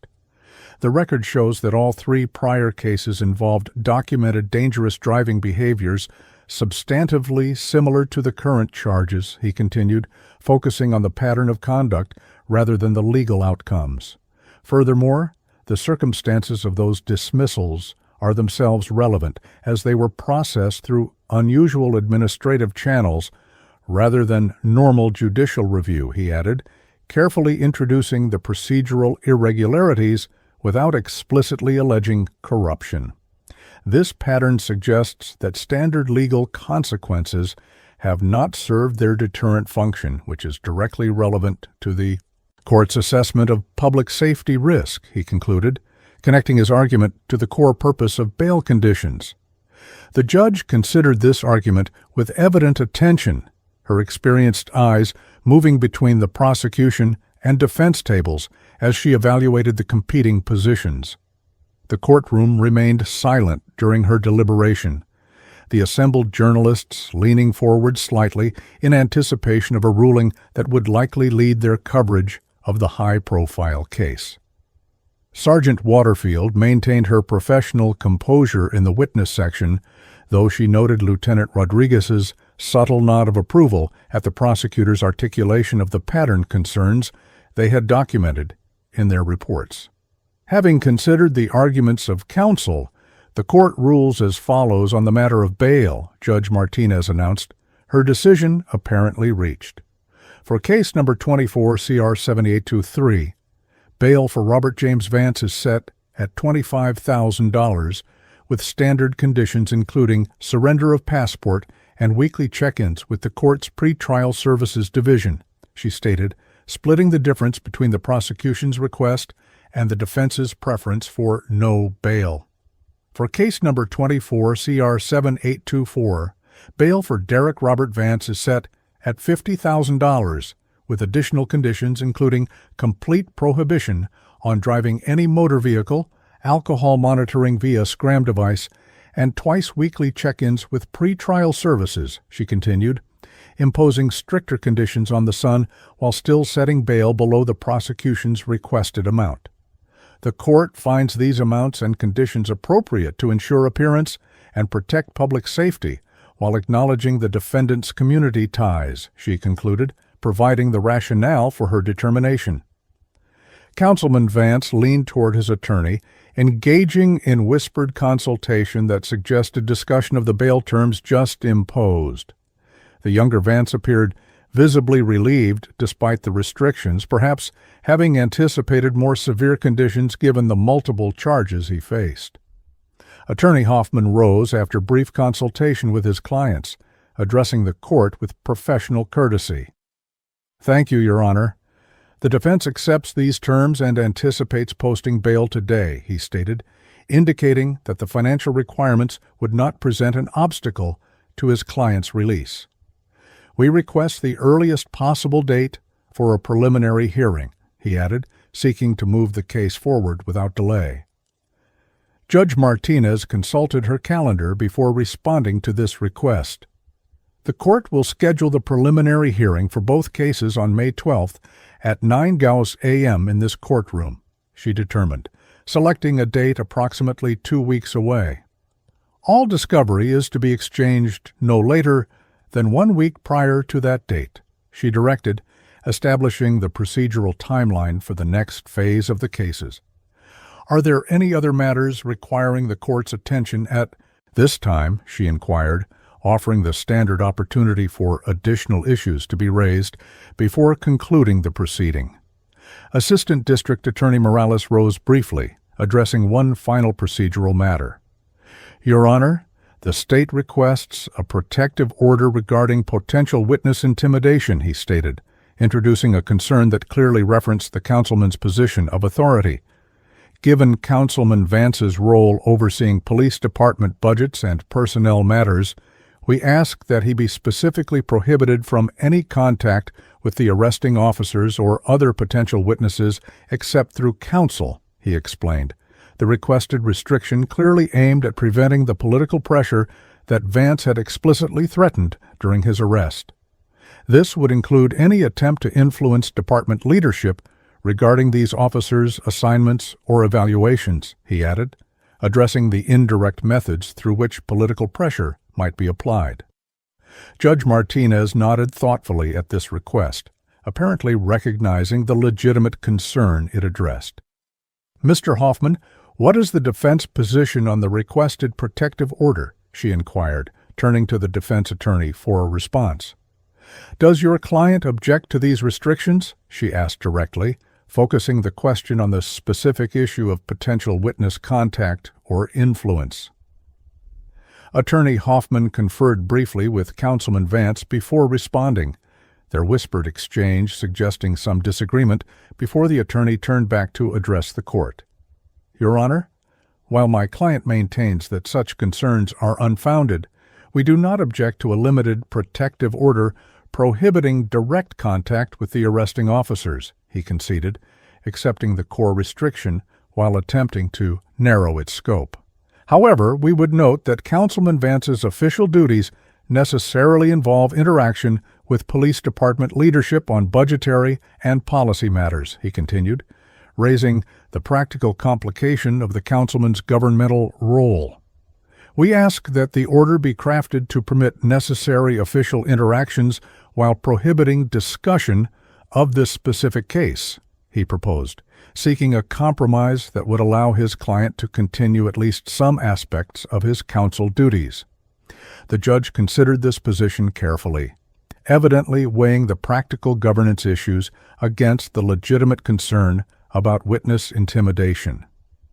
The court will issue a protective order with the following terms, she decided, after brief consideration. Councilman Vance is prohibited from any direct or indirect contact with Sergeant Waterfield, Lieutenant Rodriguez, Officer Bennett, or any other officer directly involved in this case except through counsel, she began, establishing the core prohibition. Additionally, he must recuse himself from any council votes, discussions, or executive sessions regarding police department, budgets, personnel matters, or policies for the duration of these proceedings, she continued, addressing the broader concern about institutional influence. For necessary official interactions with department leadership not related to this case, counsel for both parties must be notified in advance and given the opportunity to have a representative present, she concluded, crafting a solution that balanced the competing concerns while prioritizing the integrity of the judicial process. Councilman Vance's expression darkened noticeably at these restrictions, which effectively removed him from significant portions of his committee responsibilities and oversight functions.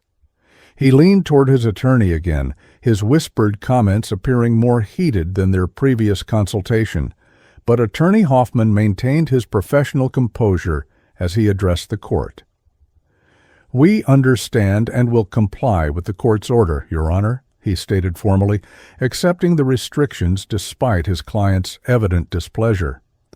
We request written clarification of the specific parameters regarding necessary official interactions, he added, seeking precise boundaries for his client's guidance. Judge Martinez nodded her agreement to this reasonable request. The court will issue detailed written guidance by close of business today, she confirmed, acknowledging the need for clarity in such sensitive restrictions. If there are no other matters requiring immediate attention, this arraignment is concluded, she stated, preparing to close the proceeding. Defendants will remain in custody until bail is posted and pretrial conditions are established, she directed, addressing the immediate next steps in the process. Court is adjourned, she concluded, striking her gavel once to formally end the session. The courtroom immediately filled with the controlled chaos of journalists rushing to file their stories, attorneys gathering documents, and court officers maintaining order amid the activity. Sergeant Waterfield and Lieutenant Rodriguez remained seated in the witness section until the defendants had been escorted back to the holding area, maintaining professional protocol despite the unusual circumstances. The arraignment had established the formal beginning of what promised to be a complex legal proceeding with significant implications for both the individual defendants and the broader systems of accountability within city government. 3 months later, Sergeant Rebecca Waterfield stood at parade rest outside the mayor's conference room, her dress uniform immaculate, as she awaited the ceremony scheduled to begin in 15 minutes. The polished wooden doors remained closed, while final preparations continued inside, but the occasional burst of conversation suggested a substantial gathering of officials and media representatives. Lieutenant Rodriguez approached from the elevator, similarly attired in formal dress uniform, his expression suggesting both professional satisfaction and slight discomfort with the attention they were about to receive. "Ready for this, Sergeant?" he inquired quietly, positioning himself beside her with the practiced precision of a veteran officer. "Quite a turnout in there," he commented, nodding toward the closed doors. "Chief says the governor decided to attend at the last minute," he added, indicating the elevated profile the ceremony had acquired as the case's significance had expanded beyond local politics. Rebecca maintained her professional composure despite this news of additional high-level attendance. "As ready as I'll ever be for this kind of attention, sir," she responded honestly, her preference for doing her job without public recognition well known among her colleagues. "I'm more interested in the policy changes than the ceremony," she admitted, referring to the substantial reforms that had emerged from what had become known throughout the department as the Vance incident. The lieutenant nodded his understanding, sharing her focus on substantive outcomes rather than public accolades. "The new transparency protocols for cases involving public officials are already being adopted by departments across the state," he noted with evident satisfaction, referencing one of the most significant reforms to emerge from the case. "And the mandatory judicial review requirement for any case dismissals has the Prosecutors Association calling it the most important accountability measure in a decade," he continued, summarizing the systemic impact that had extended far beyond the individual cases against the Vances. Their conversation was interrupted by the arrival of Captain Ramirez, who approached with an official-looking folder tucked under his arm and a rare smile softening his typically stern expression.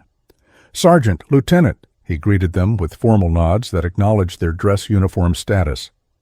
"The mayor asked me to provide you with copies of the signed ordinance before the ceremony," he explained, opening the folder to reveal official city documents bearing multiple signatures and gold seals.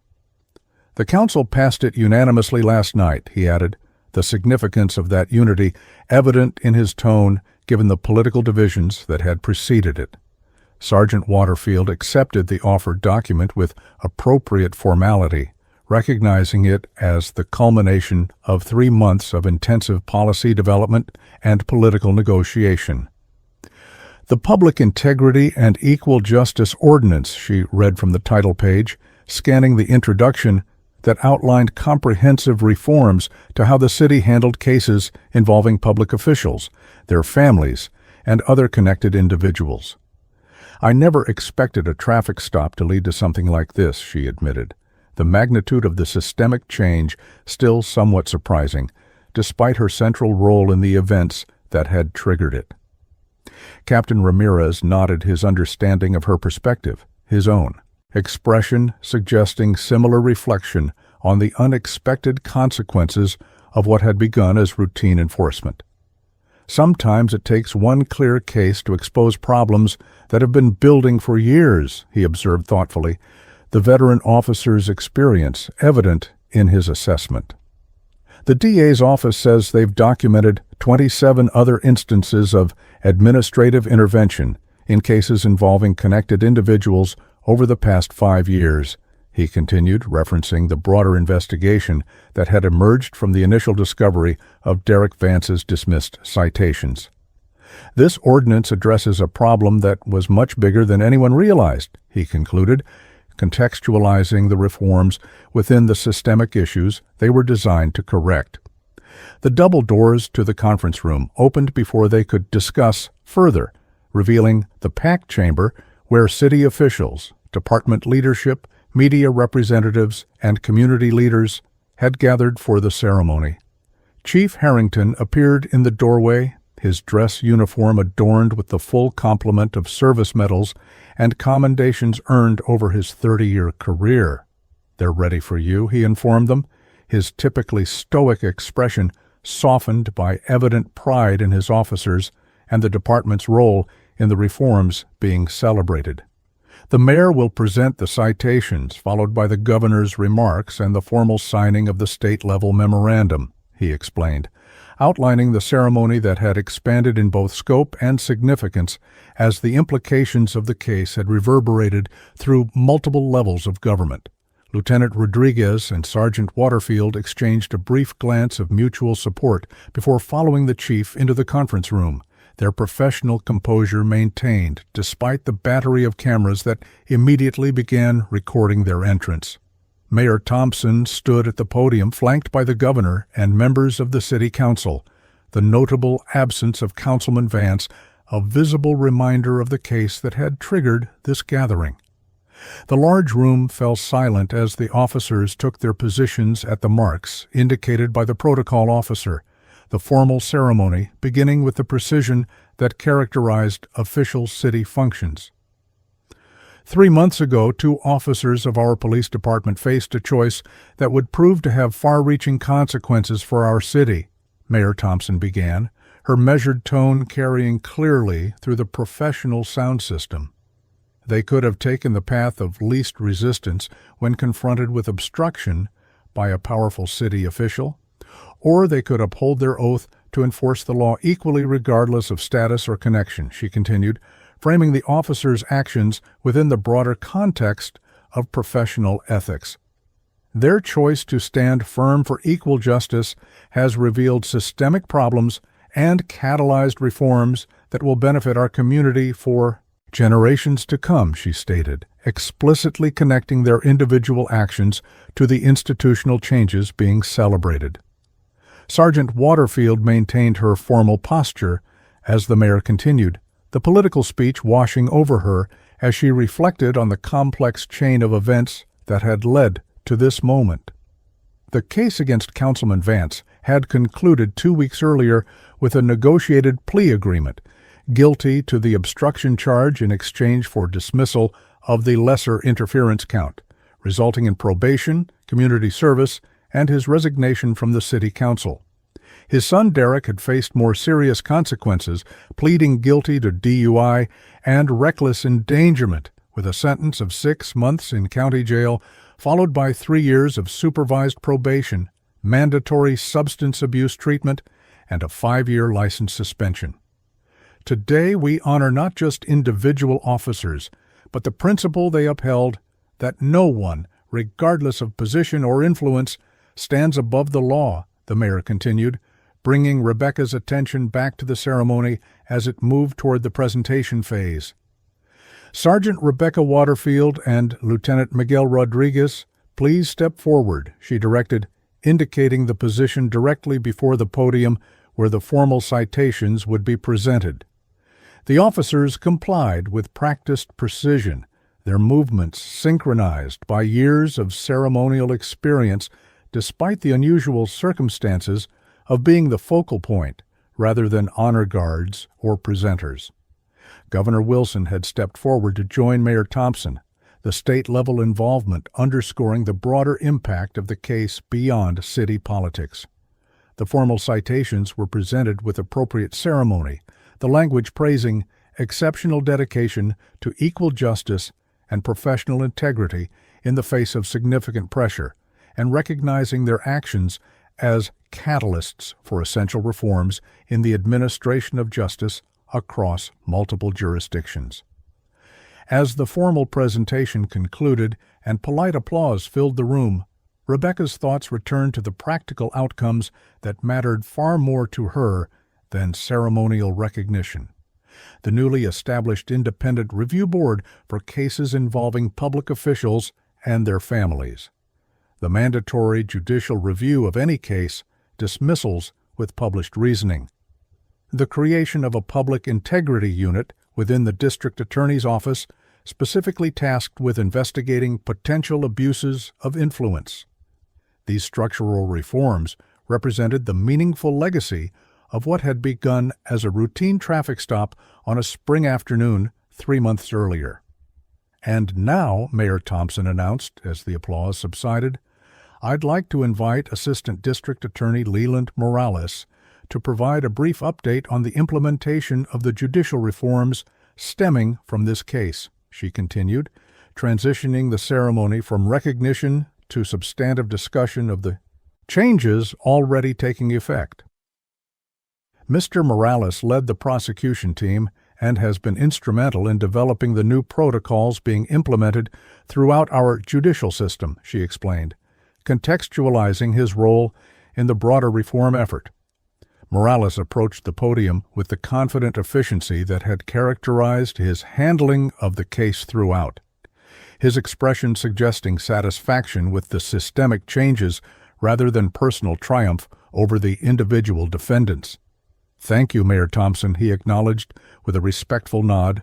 "I'm pleased to report that the Administrative Office of the Courts has fully implemented the new case tracking system designed to flag any unusual patterns in case dispositions," he began, addressing one of the key technological reforms that would make future administrative interventions immediately visible to oversight entities. "All case dismissals now require documented judicial review with specific reasoning that becomes part of the public record," he continued, highlighting the transparency mechanism that removed the possibility of quiet interference in the judicial process. And the State Bar Association has established new ethical guidelines specifically addressing prosecutors' responsibilities when handling cases involving public officials or their family members, he added, referencing the professional standards component that complemented the procedural reforms. The presentation continued with additional speakers addressing various aspects of the reforms, each building on the foundation established by the officer's initial enforcement action and subsequent testimony. Captain Ramirez outlined the department's new training protocols, specifically focused on maintaining professional standards when encountering high-status individuals. A city council representative detailed the newly established recusal requirements for officials with potential conflicts of interest in law enforcement matters. The governor described the executive order extending similar transparency requirements to state-level agencies and prosecutorial offices. Throughout the ceremony, Sergeant Waterfield maintained her professional composure while inwardly reflecting on the unexpected magnitude of change triggered by what she had viewed at the time as simply doing her job according to her oath and training. The traffic stop of a reckless driver and subsequent confrontation with an obstructive councilman had revealed vulnerabilities in systems designed to ensure equal justice, vulnerabilities that had now been addressed through comprehensive reforms at multiple governmental levels. Her enforcement action had served as the catalyst, but the resulting changes represented the collective determination of numerous officials, legislators, and administrators to strengthen the foundations of accountability within their institutions. As the formal ceremony concluded and the networking portion of the event began, Rebecca, found herself approached by a young officer who had recently joined her traffic enforcement unit. "Sergeant Waterfield," he greeted her with evident respect. "I just wanted to say that watching how this all unfolded has been really instructive for someone new to the department," he continued, his expression earnest beneath the formal cap of his dress uniform. "It's one thing to hear about equal enforcement during academy training, but seeing it actually upheld against real pressure makes it more than just words in a manual," he added, articulating the powerful example that the case had set for the newer generation of officers. Rebecca considered his comment thoughtfully, recognizing the genuine impact her actions had apparently had on this young officer's understanding of the profession. "Officer Chen, the most important thing I've learned from all this is that doing the right thing rarely feels remarkable in the moment," she responded, sharing the perspective she had gained through the experience. "That day, I was just following procedure and upholding standards the way we're all trained to do," she continued, deliberately demystifying actions that had since been characterized as exceptional courage. "The remarkable part isn't the initial enforcement decision, but how many people throughout the system were ready to stand behind proper procedure once someone simply insisted on following it," she concluded, redirecting credit to the broader institutional integrity that had ultimately prevailed despite the councilman's expectations of special treatment. The young officer nodded thoughtfully at this perspective, perhaps recognizing the practical wisdom in viewing equal enforcement as standard procedure rather than exceptional courage. Their conversation was interrupted by the approach of Chief Harrington, who joined them with the measured dignity that characterized his leadership style. "Sergeant Waterfield, when you have a moment, the governor would like to speak with you," he informed her, the request delivered as professional notification rather than cause for excitement. "She's particularly interested in your perspective on implementing similar reforms at the state level," he added, contextualizing the high-level interest in her practical experience. As the reception continued around them, the various threads of reform and accountability being discussed throughout the room represented the complex, interconnected nature of systemic change. What had begun with a single traffic stop had revealed weaknesses in how power and accountability functioned within the city's institutions. The Vance case had served as both catalyst and test case for reforms that now extended far beyond the specific individuals involved, strengthening the fundamental principle that law enforcement and justice should function equally regardless of status, connection, or influence. For Sergeant Rebecca Waterfield, the most meaningful outcome wasn't the ceremony, the commendation, or even the high-level recognition of her actions. It was the knowledge that the next time an officer faced pressure to look the other way for someone with connections, they would have clearer protocols, stronger institutional support, and a recent precedent demonstrating that the system could and would uphold equal justice when officers simply insisted on following proper procedure. The true measure of the case's impact wouldn't be found in today's headlines or ceremonial speeches, but in the countless future interactions where influence failed to overcome integrity because the system had been strengthened against exactly such attempts at manipulation. As she prepared to join the discussion with the governor about state-level implementations of the reforms, Sergeant Waterfield reflected that perhaps the most appropriate legacy of the case was embedded in its informal name within the department. Officers now referred to properly documenting attempted interference as pulling a Waterfield, transforming what had been an unusual confrontation into a standard procedural expectation. In that subtle shift from exceptional to standard, from remarkable to routine, lay the true victory for equal justice, not that someone had once stood firm against improper influence, but that everyone would now be expected to do so as a matter of standard procedure.